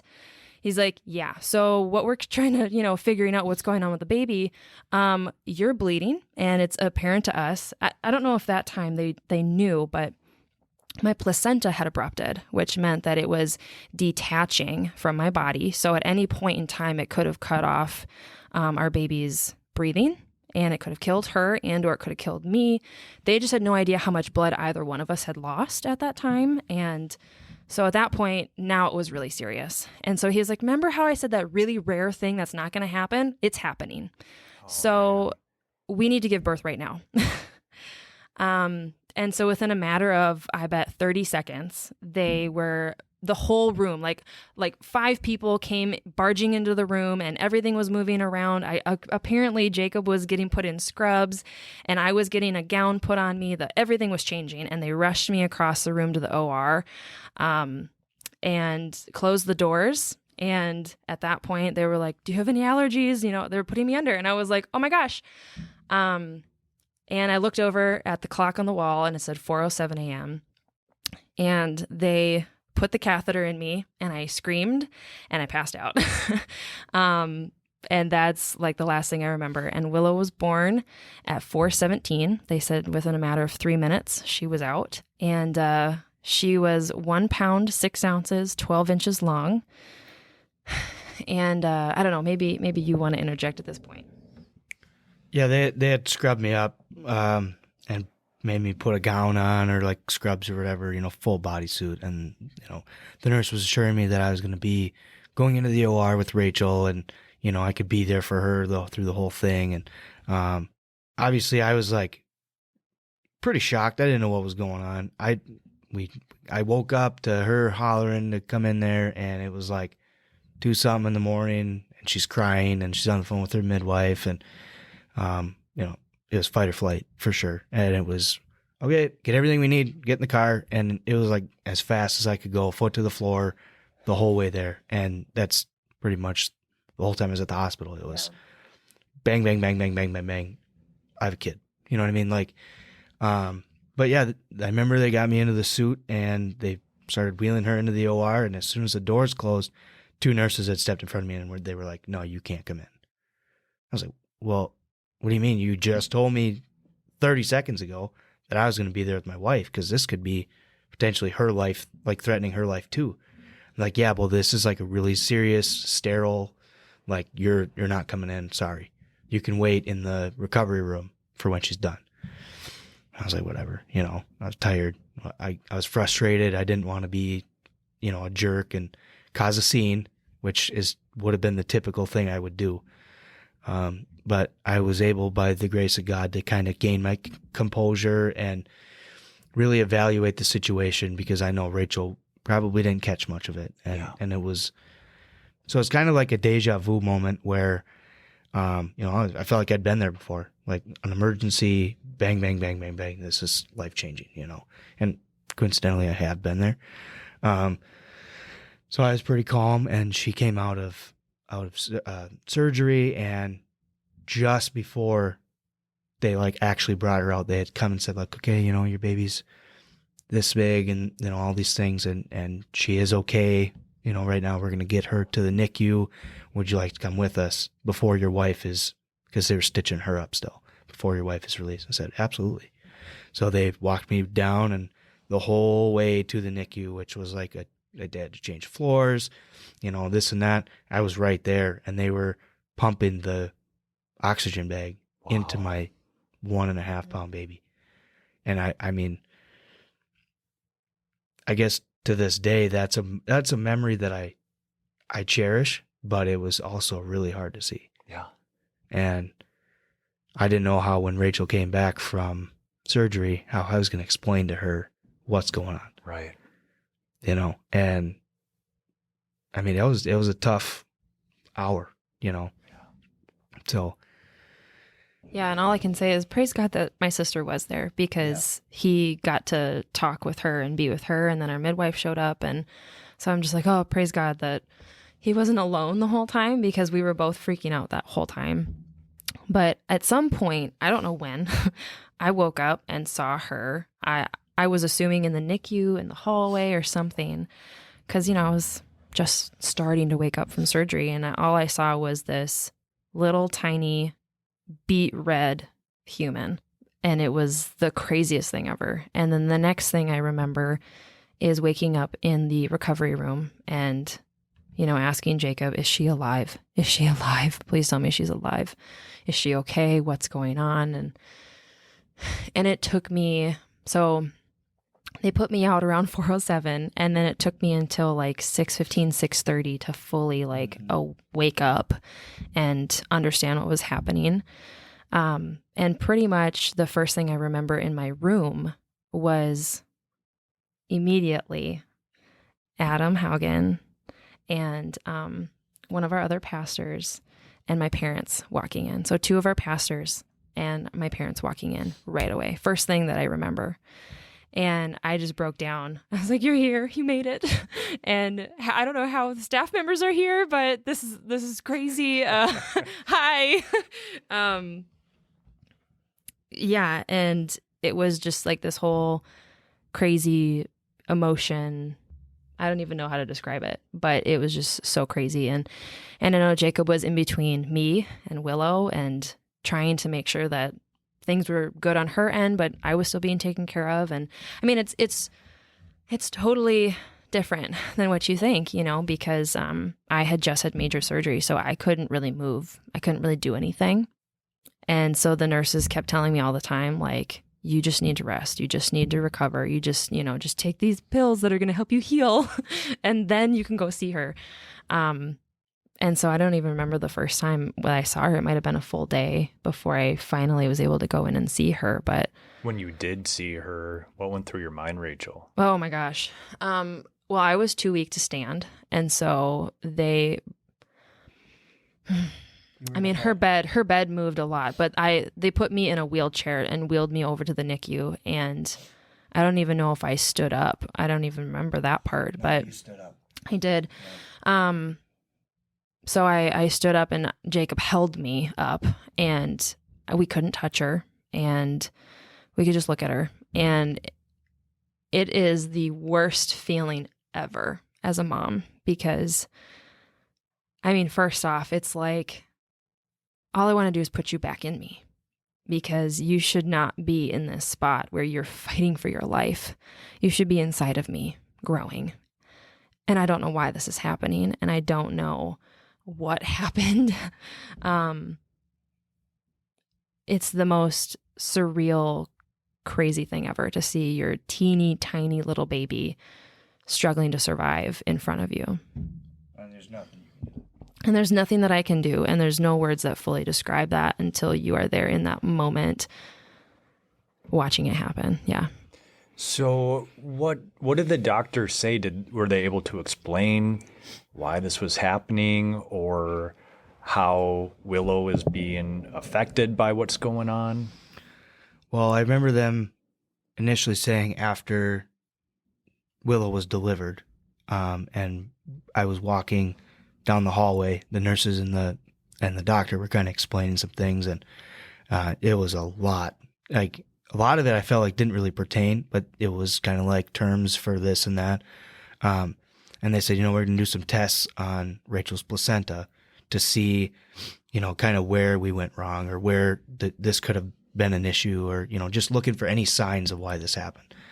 And then they were telling me about Willow and her size, and some things that they have to do right away, and why they had a tube in her lungs and pumping it and this and that. And, and they're all talking fast, and I'm trying to just take in what's going on. Yeah.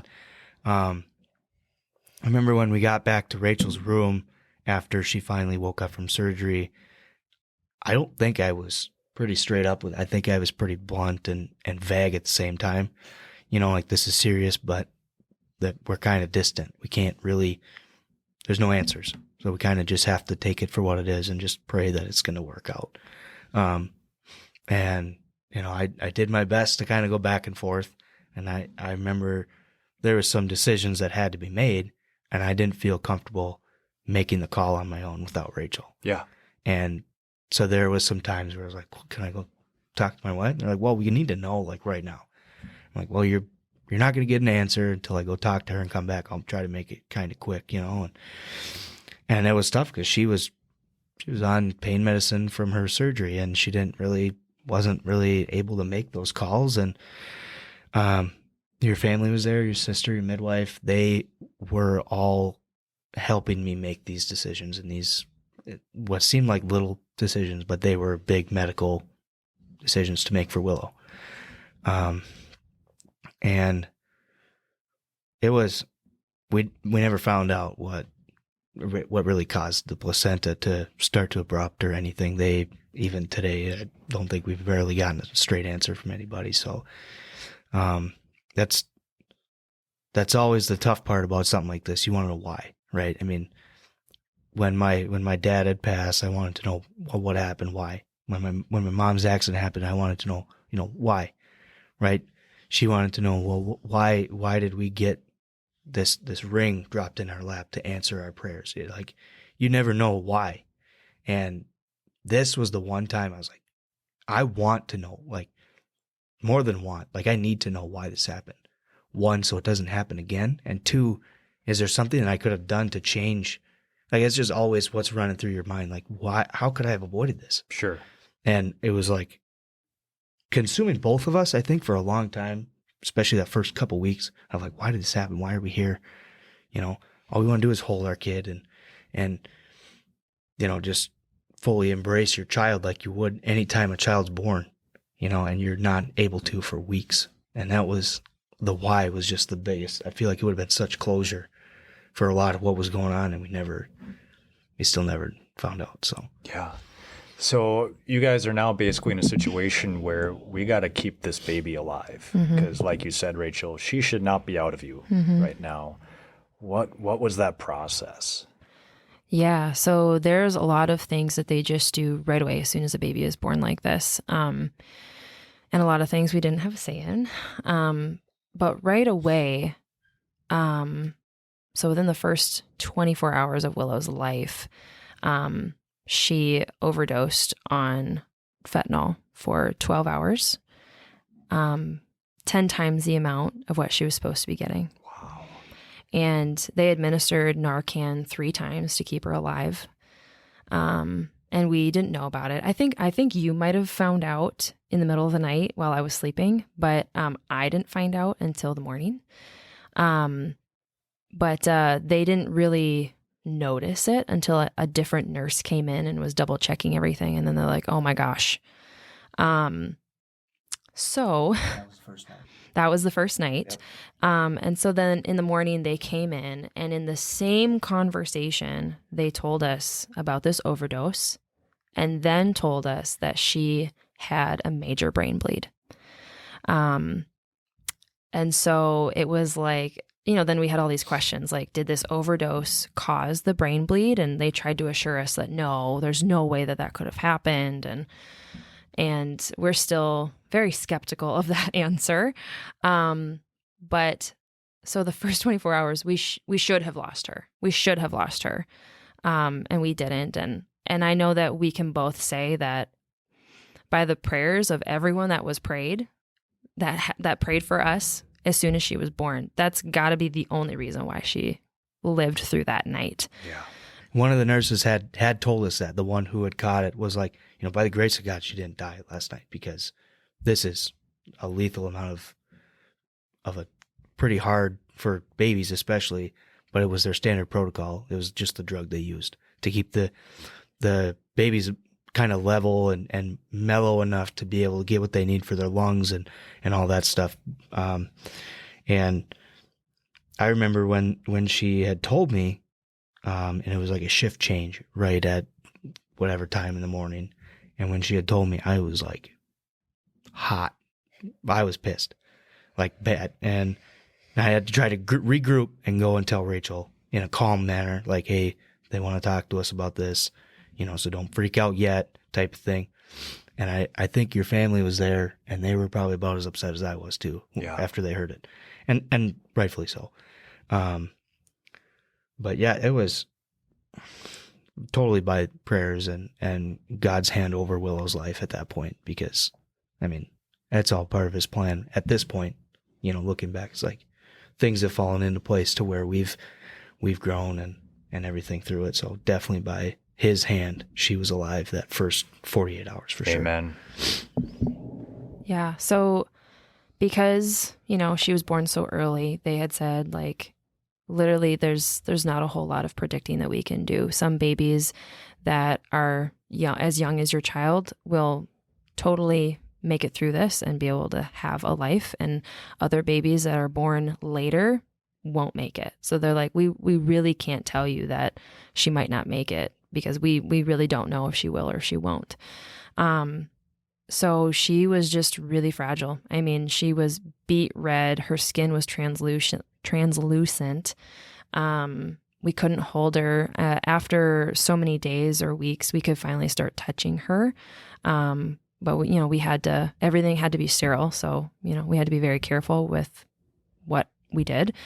And finally, after I think it was 2.5 weeks, was when I finally got to hold her for the very first time. And it was like holding nothing. I mean, she was a pound, you can't really feel a pound. But it was the best moment ever. I got to hold her, and I don't even know if it was for an hour, if it was for 30 minutes, but I got to hold her, and that's all that mattered. And I think it was like another 2 weeks before Jacob got to hold her for the first time. So yeah, I mean, at that point, they said, you're going to be in the hospital for a long time. If she makes it through this, you're going to be in the hospital for a long time, but it's going to be a long, bumpy road, because when you're born this early, you have a lot of complications, especially when you have the type of brain bleed that she had. And so right away that first week, they had said, we have no idea what her quality of life is going to be like. With a brain bleed this bad, she might be severely mentally handicapped for the rest of her life.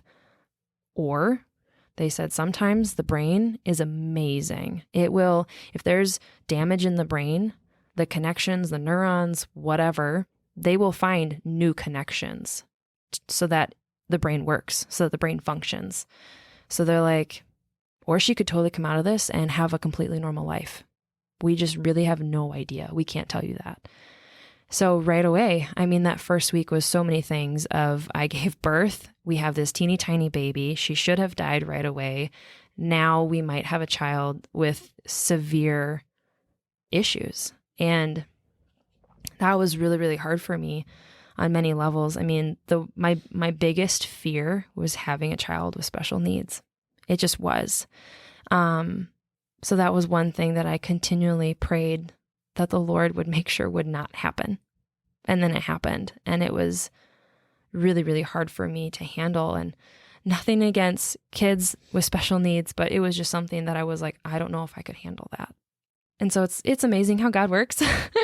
It's amazing how what comes out of things, what comes out of stories, right? But yeah, so we got to know all of the lingo. We got to know all of the procedures, the protocols. I mean, Willow had so many tests, so many blood draws. She had so many drugs, so many things that as weeks went by, it was, yes, she finally got off this drug. Yes, she downed her dose in this drug, or yes, she's drinking more breast milk or whatever. Is those little things that got us by. And, then we got to know that she had to have a specialist for her eyes and a specialist for her brain and all of these things, a specialist for her heart. Yeah, maybe I'll stop there. Yeah. So what are the conditions that Willow has? Yeah, so she was officially diagnosed with ataxic cerebral palsy. She is between a level 2 and a level 3. And so it's based on a scale of 1 to 5. 1 meaning you have very little limitations and you can have a very normal life. 5 being you're severely handicapped. You can't do anything for yourself. And so they've told us, depending on what she really ends up doing, she could be a 2. But if she can't learn to walk, she'll be a 3. So that's kind of where we're at with that. And then she has diplegic spasticity, which means that she has tightness in 2 of her limbs, which would be her legs. And that's all because of the damage that was done in her brain. The brain handles those functions. And so she has a hard time walking because she doesn't have flat feet. She points her toes. So that's one of them. But then also her cerebellum was damaged. So that affects your balance. And so it's really hard for her to sit, stand, or walk because of that. So how long were you guys in the hospital with Willow? Yeah, so she was in St. Cloud for 9 weeks, and then they said that she needed to have a shunt placed in her brain to drain the spinal fluid. So then we were transferred over to Children's in Minneapolis, where she got all of those extra surgeries, and we left the NICU at 150 days. Wow. What was that like finally being able to bring her home?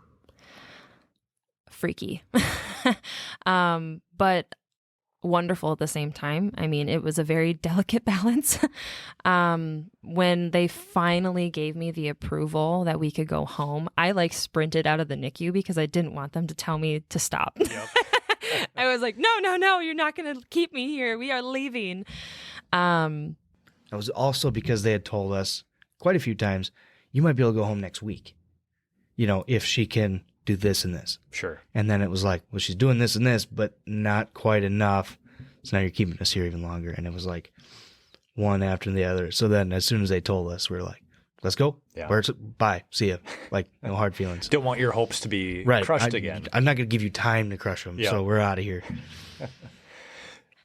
So then, Jacob, again, kind of looking back at your life, trauma after trauma after trauma. And now, you get the absolute high of finding out that you're going to become a father and then go through another trauma with just everything that had happened during Willow's delivery. How did you handle that? What was that like for you, man? It was almost like I started over to before Rachel and I got serious about a relationship to when I kind of re-entered my faith. I mean, it was like a low. When things started to settle down, Rachel was at the NICU every day. I had changed jobs and I was starting to work night shifts so I could be at the hospital during the day, which was awesome in a lot of ways. But then once they were transferred to the cities, I found myself spending a lot of time alone and not in the right mindset. I had picked up a couple bad habits and drinking and just sleep schedule stuff, like not sleeping, not eating, started drinking quite a bit. And it was a new low, but it was almost like reliving the past of just holding everything in and doing what I could do to support Rachel and Willow. And that was tough. I think right around the time that Rachel and I had brought Willow home was kind of the reality catching up with me of like, you still need to be a responsible adult. You still need to follow the Lord's plan. And like, it took months to get out of that. So it was hard. And I didn't really acknowledge that it was difficult, I think, until the last couple of years kind of caught up with me. And yeah, so it's been tough for sure. Yeah. And consequently, how did that affect your guys' marriage? We talked about there was some bumpy periods throughout that time. Right. And so obviously this is a, huge stressor that you guys are dealing with of just, first and foremost, is our baby going to be alive? Is it not? And then just all the, surgeries that she has to go through and all the appointments and the lack of sleep. I mean, obviously a stressful time for anyone. How did that impact your guys' marriage? I mean, I lived at the hospital, especially once we went to Minneapolis. I lived there. So I was really lonely, and I knew right away that there was something going on with Jacob. It was very evident to me that he was hiding things from me. He would come to the hospital as late as possible on a Friday and leave as early as possible on a Sunday afternoon. And it was very evident that he just didn't want to talk about it, but I didn't know how to get him to talk to me about it because we were both hurting. We were both struggling, both in different ways, but we were both hurting. And I lived in the hospital by myself. And every time that he came, I just wanted to have him as extra strength, extra support. And I just was not feeling that. And it was very clear that something had to be done. It just wasn't happening. I don't know how much you felt. Yeah, definitely doing the things that I've been doing that whole time. I mean, especially when she had gone down to Minneapolis and I never saw her other than when I went down there. Made it a lot easier for me to cope like that because I wasn't being pushed to talk about my feelings. I wasn't being drawn away from the things that I was being consumed by either. And working nights was really unhealthy because it was a lot easier on a Thursday to just stay up and then go to work and then come down and just be tired all weekend, because then I could avoid it. And it was really, looking back, obviously, I really let the enemy take as much control as he could. And I wasn't the support Rachel needed, and I wasn't the father that Willow needed through all of these things as she was growing and turning into a quote-unquote normal kid.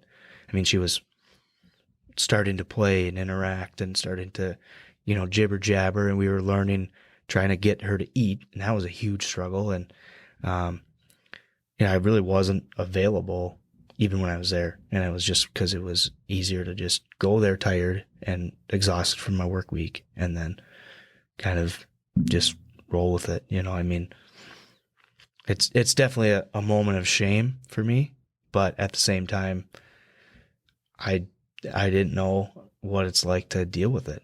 I was still holding in my past from my childhood, and it was definitely, a bumpy road for sure. Yeah. Even following when they had come home. Yeah. Well, praise God that we don't got to carry shame. Right. That Jesus' blood and grace covers that. Yeah. So then, Jacob, for you, what was that turning point where, hey, I got to stop drinking. I got to stop avoiding my feelings. I need to just step up and be, again, kind of like you said, the husband that Rachel needs and the father that Willow needs? A job opportunity came up to get out of night shift, get out of that job, and the people I was around there that were not helping anything. And I took the job. I started to like it, and I realized what it was like to have a quote-unquote normal life with going to bed at a decent time. And then I had some people kind of step in and like, hey, my brother being one of them, like, you're being dumb.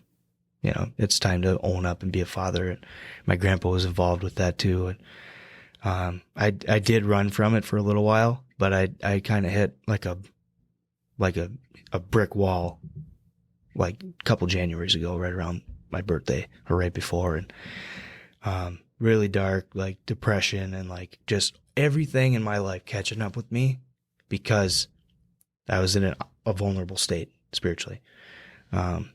And I think that was my turning point of like, all right, like this is getting bad. I mean, I'm having these dark suicidal thoughts and things are catching up with me, and I'm drinking, I'm hiding stuff from her still, even though they're both at home. And so that was my breaking point of like, okay, we're going to get some people involved for accountability, and I'm going to start going to therapy and getting counseling so I can, number one, be there for my wife, but also be the man that I want to be for my child and for myself. Yeah. So I think that was kind of my like tipping point again, if you were to call it that, of like time to own up to your stuff and be a man. For sure. Well, man, it sucks to get to that point, but I'm glad that you did, because that's where healing can start happening, right? And going into counseling and working through and talking through those things. So proud of you for doing that, because as we have heard throughout your story here, that's not your MO, right? Your MO is kind of just bury our head into something else and distract ourselves. And you finally got to that point where it's just like, it's time for me to address it and to feel it. And Rachel, what was that like for you to see that version of Jacob? Yeah, so it, to me, was a long time coming. I remember at some point in that first year thinking that I believe that the Lord let Willow's birth happen because that was going to ultimately be the driving force that would help Jacob get the help that he needed. And so I just remember thinking, okay, then I need to remember that God is at work in the midst of this and let it play out, as difficult as that was. So yeah, there was a lot of things that happened. Jacob kind of threatened me with his life, and he told me on 2 other occasions that he was suicidal. And I didn't really know who to tell or who to talk to about that. I know I did talk to a few people just to kind of gauge how serious the situation was and what my approach should be. And then January came, and that's kind of when everything fell apart. And that's when I kind of gave Jacob the ultimatum of, you need to get help or I'm leaving. Because it's so pivotal for you right now to get help. And if you don't, I don't know what I can do. I don't know. So yeah, there was a lot that was happening, and we finally were starting to get in the right direction. And that's when COVID hit, and we couldn't do some of the things that we were planning on doing because in-person activities prohibited us. And that made COVID that much more severe for us to be closer together and not being able to go places. And I felt more trapped and frustrated than ever before, and trying to help my husband, trying to help him get help that he needed. But also I was really stuck dealing with, I was the main caregiver for Willow, and also trying to be married was a lot for me to handle. Yeah, and I've seen that even in my own practice throughout COVID, where, again, husbands and wives, they're around each other a lot more than what they're used to it. And that's not always a good thing. And it sounds like, obviously, you guys went through that struggle, but throughout that struggle, Jacob, you were getting help. And obviously, Rachel, you were supporting him as best as you could. Again, kind of like what I asked before, what did you learn during that period that has helped you guys to overcome those struggles? Well, for me, first thing was being present and being involved, because I was caught up in some other stuff, and I felt like it was super easy for me to use work as an excuse, and I'm too tired, or I can't help you tonight, and that causes its own issues between us. And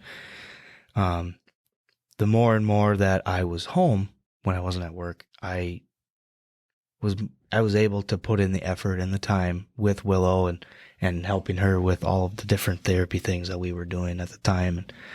And I learned that being not just physically present and around, but being actually like involved with our child, like, was crucial. And other than just the fun stuff, it gave her a break, but it also helped me and Willow connect on a different level of, I can love her the way that she needs love right now, which is help.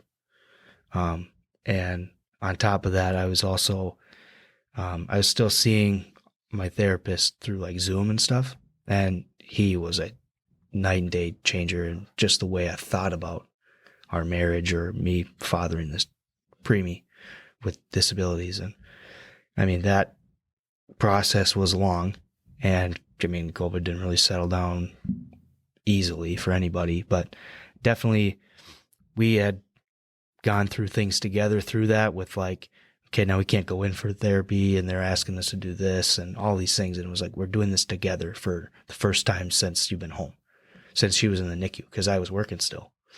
And so it helped because we were doing something together to better us and to better Willow as well. And I think that was like what I got out of that. Yeah. Being home was important for that reason too.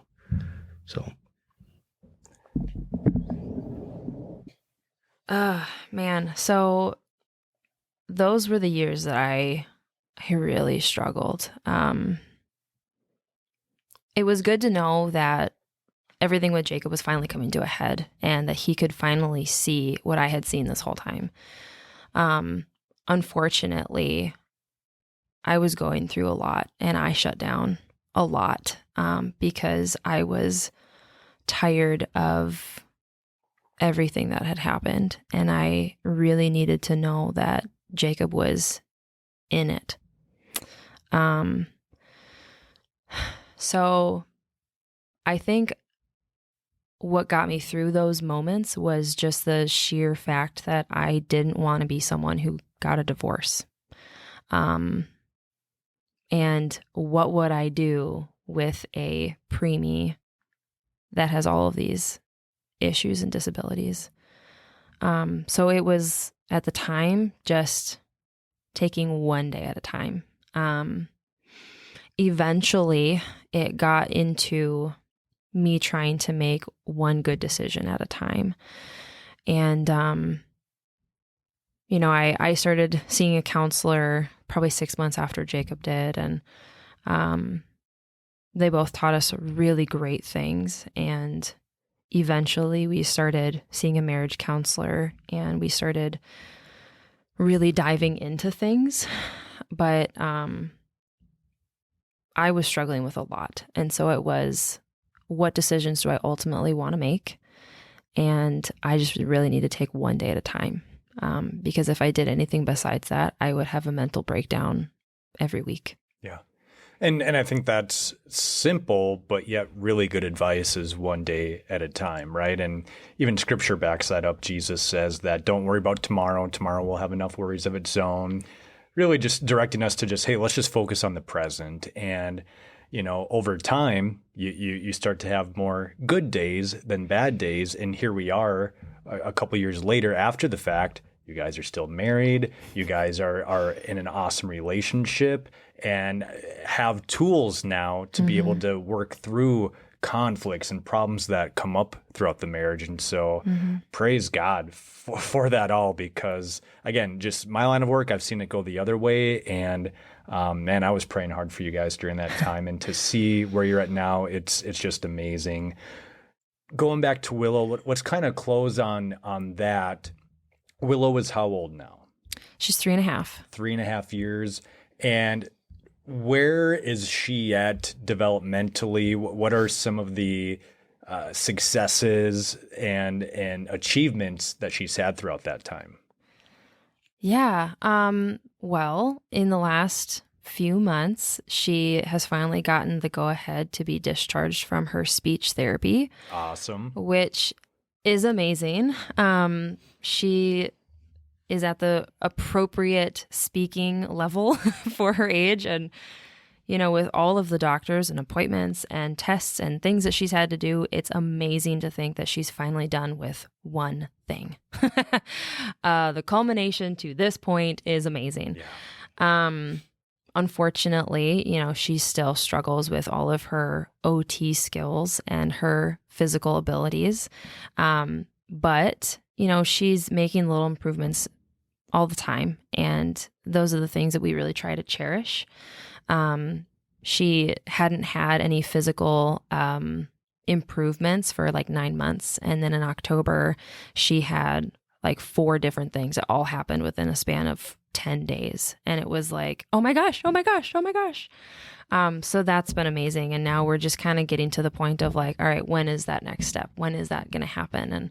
And Willow's, taken 2 or 3 steps for us, here and there. And so we're like, we know that she is so ready to be independent. She just doesn't really understand how. So it's like, oh, you're so close, honey. You can do it.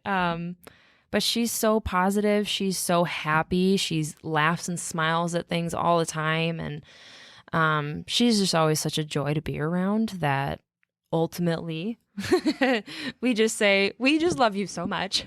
It makes it a lot easier to deal with the limitations when she's always in a good mood. Like, she doesn't have a bad day. She doesn't care if she's not walking or sitting all the way up or, feeding has been an issue forever with her since the day that she was born. But she's just so fun to screw around and laugh and make jokes. And it makes all that minuscule, you know what I mean? At least in the moment. Yeah. So it's a lot better to have. I'd rather have it that way than, she's having bad days, but she's doing all these great things. I think I'd rather have it this way. Yeah. So. No, I would agree with you guys of just that positivity. I mean, when my wife and I see her at church, like, we light up just by seeing her because she's like lighting up. And it's been so fun just seeing, again, just like meeting after church and talking and seeing how much more she's talking and she's moving around and she's like doing these cool handshakes and bumping knuckles. And she's literally a living, breathing miracle. And Rachel, I had told you before that I really feel in my spirit that Willow is going to go on. She's going to be a speaker. She's going to be like a pro-life advocate. She's going to write books. Like, God is for sure going to use everything that she's gone through, everything that you guys have gone through to glorify him and to just change the world. And Rachel, I know that you said that you've had some other prophecies that were spoken over Willow. Yeah. So when we were in the hospital those first week or two, we had 3 or 4 different people that were like, hey, I have a prophecy for you, or I had a dream about Willow and I have to tell you. And one that, at the moment when she was in the hospital, they had said she's going to be a happy, healthy little girl. And I was like, all right, that'll get me through the hospital. And the one that I've been holding on to now is that someone told us that they saw Willow running around in the grass and she had these big, beautiful brown eyes. Come on. Yes, Lord. And I'm like, well, she does have those big, beautiful brown eyes. So maybe this summer that's going to be fulfilled.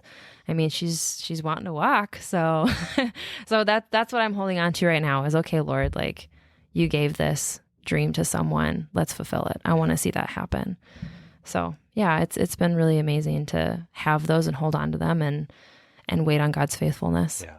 It's been amazing hearing your guys' journey, guys. Obviously, we talked about a lot of dark and traumatic moments in each of your guys' lives, but to see how God has worked through that, to see how God has, brought redemption and healing to you guys and is continuing to bring that, it just fires me up. And I'm excited to see what else the Lord has in store for you. One last question that I have for you guys. What advice would you have for parents who have children that are special needs or maybe are currently in a similar situation that you were where, hey, they have a preemie and there's just so much unknown going on? What wisdom can you impart to them? Well, I would say I'm a part of a few different communities as far as, preemies and NICUs and stuff like that goes. And it's pretty apparent that it's very common that people get divorced through this because it's really hard to stay together in the midst of everything that happens in the hospital and coming home. And so one thing right away is you need to have your support system. You need to have your spouse. And if you guys are struggling, you need to get help, whether that be professional help or whether that be a pastor or a friend or someone who's got some way of relation to this situation. That can bring so much life to your bones. So that would be one thing. When it comes to having a preemie and having a child with special needs, groups of people that are in the same spot as you, because in the moments where I didn't know if we should allow Willow to have a surgery or a procedure done, I go to all those people and what are your guys' expertise? And are you struggling over this or is this just me? And the amount of support that you can receive through that is amazing. So you need to have a support system. And I know that throughout our hospital stay, the nurses and doctors would say it's amazing to see all of the people that are in here supporting you guys, because not a lot of people have this support system. And so, I mean, to me, that was normal, but apparently that's not common. So you need to have some type of support system, whether it be for your spouse, with you and your spouse, or with, concerning your daughter. That's what I think. Yeah, I think going deeper than that, your spouse and you are always supposed to be a team, right? And you can't have a successful marriage and, go through a situation like that without getting to where we got so far in with vulnerability. Yeah, for sure, fathers that have this happen, I'm sure go through similar things that I did, where it's hard to talk about it, and it's hard to not just be a solid, firmly rooted guy that's just grabbing your bootstraps and going to work every day. I mean, there's a healthy aspect to that, but I think it didn't really click for our marriage until I took that next step, and until she pushed me and I, finally gave in. I think the vulnerability aspect of partnership is prime. And just because you have a child that's going through something like this doesn't mean you can't love them like you would any other kid. That's the other thing. I mean, you make the situation what you're going to get out of it. Like, you turn it to whatever you want. And if you're going to be negative and down in the dumps about your situation or your child's situation, like, that's all you're going to know. It's all you're going to do, is all you're going to live is just, my life's terrible. And, I've seen a lot of people over the years with kids in this situation, and they kind of give up on them. And I would say they're missing out, because we have more time than we could ever imagine, in a good mood and happy as a family, because Willow's around. And you know what I mean? Like, we never gave up on her either. And so I think that's going to be rewarding too in the future. Like, she's not going to give up on us. Yeah. Even if we have our bad days. Like, we love her for who she is. And I would say that there's definitely been days where it's easy to give that up, but pushing through that and being there for each other and then for your child is also important. Yeah, it's that perseverance, right? Absolutely. And when I think of you guys, that's the word that comes to mind, and it's cool, because if we look at Jacob and Rachel in the Bible, look what they went through, as far as, having to wait 7 years to get married, and just the drama that went on with Rachel's sister and their uncle. I mean, they persevered through a lot, and they were able to come out the other side of it. And that's exactly what you guys have done. And I know it's what you guys are going to continue to do. And so, my wife and I love you guys, and we always have your back, and we'll support you. And I'm so excited for people to hear your story. I truly think that this is going to just change the world, one listener at a time. And so thanks for coming on, guys, and being so vulnerable and open. Absolutely. Yeah, thanks for having us.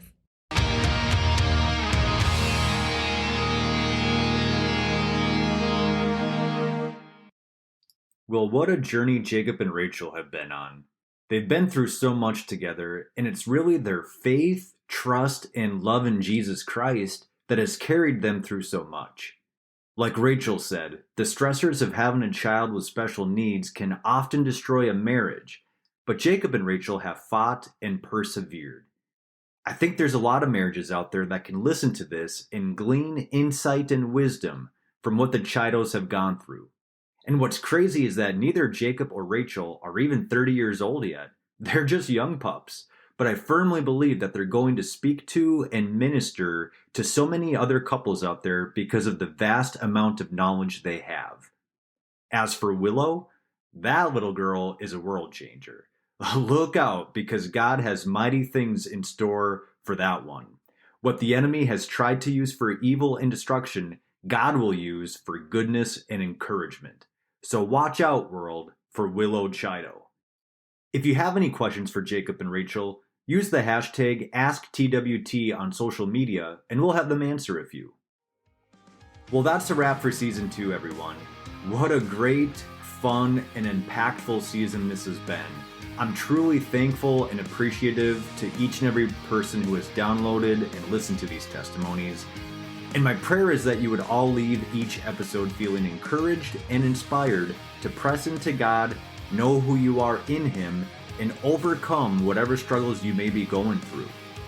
As for the future of Testimonies with Terry, I'm going to take some time off, recharge my batteries, and spend time in prayer and fasting to see what God wants to do with this platform next. But I will be back for a third season. So make sure you're following the Testimonies with Terry social media pages to stay up to date on when that will be. And guys, if this is the first episode you've listened to, make sure to go back in the archives and listen to previous testimonies. Each episode has been amazing in its own way, and I promise you'll be blessed by listening to it. And make sure to share this podcast with friends and family, post it on social media, and leave 5-star reviews on Apple Podcasts and Spotify to get the word out. I really believe that the testimonies you hear from the people on this podcast can change people's lives and the world. So let's work together to make that happen. And if you want to get a hold of me, you can DM me on the TWT Facebook, Twitter, or Instagram pages, or send an email to twterrypod@gmail.com, and I'll respond back as soon as I can. Thanks again for listening, and lastly, but most importantly, make sure you're living life in such a way that glorifies God and kicks Satan's butt. Peace.